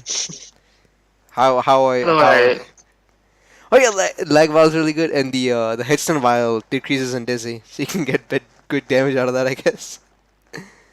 Yeah. I want to know if there's like lag vial specific burst baits. Honestly, not sure, because if you're mashing it, do you still get it later? Yeah. No, if you're mashing it before you're getting burst baited. Yeah. So like you should still be able to do that. Yeah. I'm not sure. It lags their inputs. It doesn't lag their reversal timing. Yeah, that's what I thought. So I guess it's like, oh, it would normally be a burst bait, but if they burst 7 frames later, then it's not a burst bait. So Yeah. So Mal says you put lag on them and do resets with a big gap. it just never But then works. it's like, alright, so you jump through all the hoops to put level 3 lag vial on it. And then you do one combo, and lag vial runs out. Nice. I feel like her resets are basically Nice. you can't see the resets anyway. So it's like I don't see the point. Yeah. But it's like, Well, the point is that you let undizzy drain. yeah, you'll let undizzy drain and they're like sitting there in the corner going like while they're lagging to hell. Yeah, I don't know. I was never scared of it, but I've also never been used against it, or it's never been used against me, so I've never had experience with it. It's honestly like, I can't think of a non-gimmicky reason to use it. It feels like a gimmick if Yeah. I were to use lag vial. And it's like, I could see it if like, I feel like poison. Like people said, like poison's gonna be good when the game's new, but like lag is gonna be good later on. I feel like lag's always just kind of whatever, and poison's always been good. It will forever be because good. Poison's an actually consistent thing. Yeah. I would pick Undizzy over Poison, but Undizzy thing would like require, like, I would say the Undizzy one actually opens up new routes, and it would mean like if you tag into a super heavy hitter, you could actually like get some disgustingly big combos with the extra Undizzy. Yeah. And if you were a big fat nerd and you had level 3 Vial, and you got a punish on someone's reversal, it's like, Yeah, medium 400 counter hit starter Yeah. plus green Vial. You have like equals 400 in plus Dizzy. 100. Yeah, it's like plus 150 on Dizzy. And like if you get the heavy counter hit starter because you have the optimized push block or whatever, then it's like, fucking 450 on Dizzy combo. You can literally do like you can do like beta combos. Well, not beta Yeah. combos, like SDE combos. Yeah, like that might actually be worth looking into. Yeah. Like, but that requires like a lot of lab. Yeah. And it's not really a team building thing anyway. Yeah. It's just a meme. But like It's just asking whether it's worth building more resources on your assists. Or like not. if you want to Yeah. if you like playing if you're like, hey, I want to play Valentine, are you seriously thinking about, hey, I can use this assist to get lag vial? You know, is that seriously part of your team building design or whatever that's called? Yeah. Like your team building philosophy. Yeah, that's the only time I've seen Vile set play done well is the Cloud games at Combo Breaker. The only time I saw What's- Cloud, he got destroyed by Sonic Fox. I'm not sure what to say. That's Sonic Fox. You can't like say No, like it's like saying, I legitimately just didn't watch any Cloud games because the only one I watched he just Okay. got destroyed by Sonic Fox. well, all right, now what is Cloud's Vile? I feel like we're kind of you were being distracted from the point. It's like 3 minutes. It's like 310 already. And we haven't even talked about like assists, like how you would like assists in general and all that sort of stuff. Yeah, well, we're talking about team building and not assist usage, so. Yeah. I guess like general assist uses is like basically what you want to be doing with your assist is it depends on either if you want to use it to help your neutral or you want to use it to Yeah. help your set play. Or you want to use it Well, for like I some asked- super setup. I ask Mal, like, what the good Vile set play is, and he says, there's probably footage. All right, I mean, you're right. that makes it clear. He's probably at work, so he probably can't That make makes you. sense. But yeah, That anyhow. makes sense. Um, I actually had another thing that I thought about with Squiggly, if I can just bring it up quickly. sure, man. Sure. I feel like Squiggly is a character who capitalizing from advantageous situations, then she is creating them. So I feel like for an assist for her in neutral, you'd want something that would like give you advantage. So beat extend is like really good for that because I think she gets like really strong pressure off beat extend, and it's like it's really easy to make someone block a beat extend or afraid of a beat extend, which is like why that's so strong. I guess like a different assist that maybe would be really good with Squiggly. I think theoretically, like a beam or something. I mean, obviously H beam is just really good in general, but something that like makes you block or like makes you stop approaching, and it's like, okay, now I have to respect this. Now it's Squiggly's turn. Now I'm in deep shit. That's kind of what makes Squiggly like. That's kind of what's a lot stronger with her, I'd say. Yeah, you want to basically camp till you get your resource, and I think having the resource is the advantage in a lot of situations as well. Or at least it's pretty strong. I don't think she's necessarily a character who's like, oh, I'm gonna approach and use my like overwhelmingly strong neutral, and then use like a lockdown assist to sort of create my set play or whatever. I think it's kind of like the reverse situation of like once she's in, she's like super strong, but she's harder to get in. So it's like, you know what I mean? Yeah. Yeah, it's pretty hard to get in if you ignore Sin.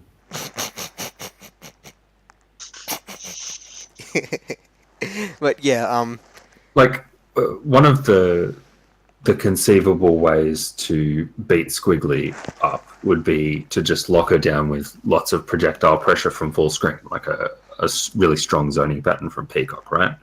So an assist that meets shields for her is really good. yeah. Yes. And also that ties back into what your team is made for, right? Like if your team is not made to complement Squiggly, then having stuff like that is not really, nobody cares about that. But like if you're seriously looking to play the character, then you should pick things that make that character as good as they can be.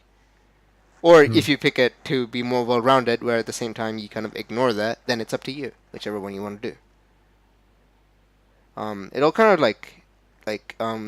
we can like talk about our teams to a certain extent, I guess, like going into it. Like my team, the Robophilia band, was just like, I have a lot of versatility. I can be a zoning character, or I can be a rushdown character, or like a rushdown starter or a zoning starter, and it all depends on what I want. And I can go into it whichever way, and like I have a lot of assist options as well. That just lets me do whatever I want, and like I'm not a zoning specialist, or I'm not a rushdown killer. I don't have like a good lockdown assist, but I can basically do whatever job I want, pretty much okay-ish. And that's the point. That's the thing I like the most. Instead of being only one, really good at only one thing. So that's kind of how I built my team. I guess CM. Well, how did you kind of come across your team, sort of deal? Well, with my team, I was trying to figure out well, because I have Valentine Point, and I was always playing Valentine Point. But then once Beat Extend came out, then I was like, hold on, Painwheel's a character now. And then I fell in love with Pain, and I just sort of put two and two together and see how that works. And I'm like, oh yeah, this actually works really well. And I did the theory, and I was like, oh yeah, it means that defensively this team's really fucked because Valentine gets to run away, and then a lot, and prevent getting like punished for running away, unless you have a resource you can charge. And then once you get in on her, it's like, oh, spend 2 meters and then DHC into pain wheel, and then it's set play. It's like, oh, your set play, my set play. And any sort of like, I also built the team around the presumption that I could do max on dizzy resets. And it was just like, do big combo corner carry, max on dizzy resets, optimize that shit, keep doing set play, keep doing it, and so the team just worked perfectly back then, and now it doesn't work as perfectly now, and I have to use more brain cells on like actually coming up with Oki. And it's just but all the defensive benefits are still there. It's just the offensive benefits aren't as good. Right. So, but would you say that your team was primarily built around, even if they touch me, they can't do anything to me? Like, Yeah, right. it was. So that's kind of your main focus, right? Like your focus was Yeah, being incredibly strong on defense, whereas like the team I built was I am incredibly versatile and I can do basically whatever I want. yeah. And Being strong in defense, like having a lot of really hard things to deal with on defense, is one of the like most overlooked things in fighting games, because it's like defense is one of those invisible things where you don't know that you're losing to it and you don't know how to beat it, and so you have no idea why you're losing, because you're just getting in offense and your offense just happens not to be working this time, and it's like, but why? But why? Yeah, a lot of invisible like reasons why people win are like the most important, and so my team does really good for that. But the problem is that because it was such like an extreme defensive advantage that like people couldn't open me up like when I was on point, yeah. and it was just like I didn't even have to think about like big band at all, and so that sort of hamstringed me. I didn't have to play very well in order to just survive and beat people. Yeah. I'd ask Gage what his motivation was, but it wasn't really any motivation. Let's be honest. Kind of just like, hey, these characters are. Somebody told him to pick these characters, and he picked them. It's pretty much what it is, right? That's how I came with this specific team, but I do sort of change teams a lot and tend to have the same sort of mindset when I'm picking them. I'm looking for either an unusual conversion that a character doesn't usually get, like with Dynamo conversions with Cilia Slide, Right. or I'm looking for, like, I'm playing Jedi Squig Band. I need something on my assist that stops him from just hanging on to punch charge from full screen.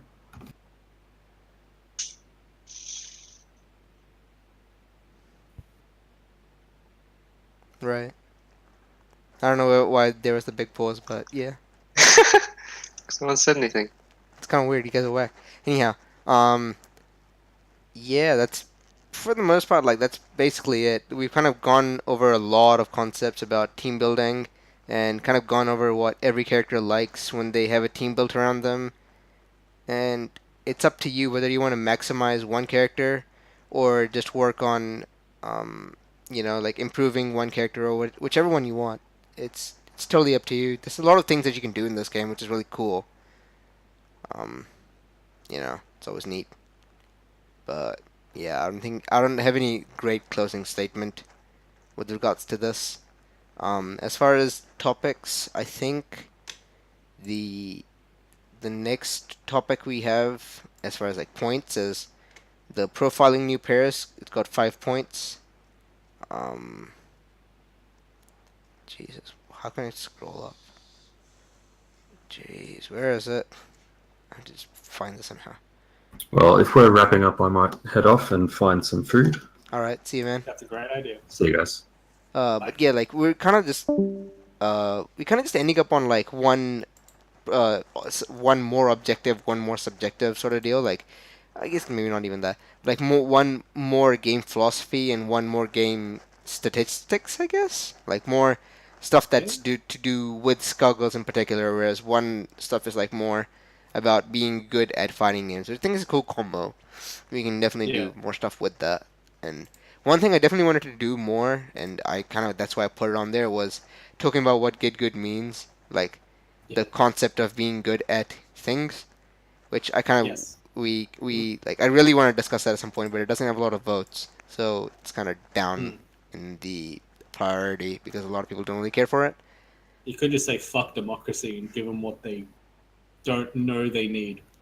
Yeah, we could do that. Just because I think it's really interesting because it's not really about how to get good. It's more about whether you understand it and whether you want it.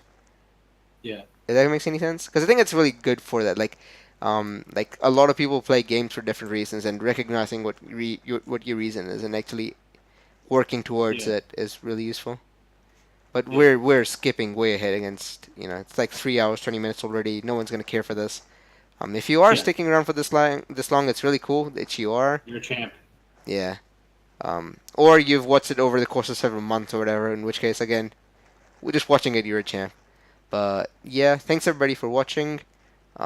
If anybody has any closing statements, you can give that. Otherwise, I'll just say blah blah and blah blah. I have no closing statements. It's pretty fucking. This podcast has been going for so long. All right. So everybody's cool. I love all of you, and see you guys next time.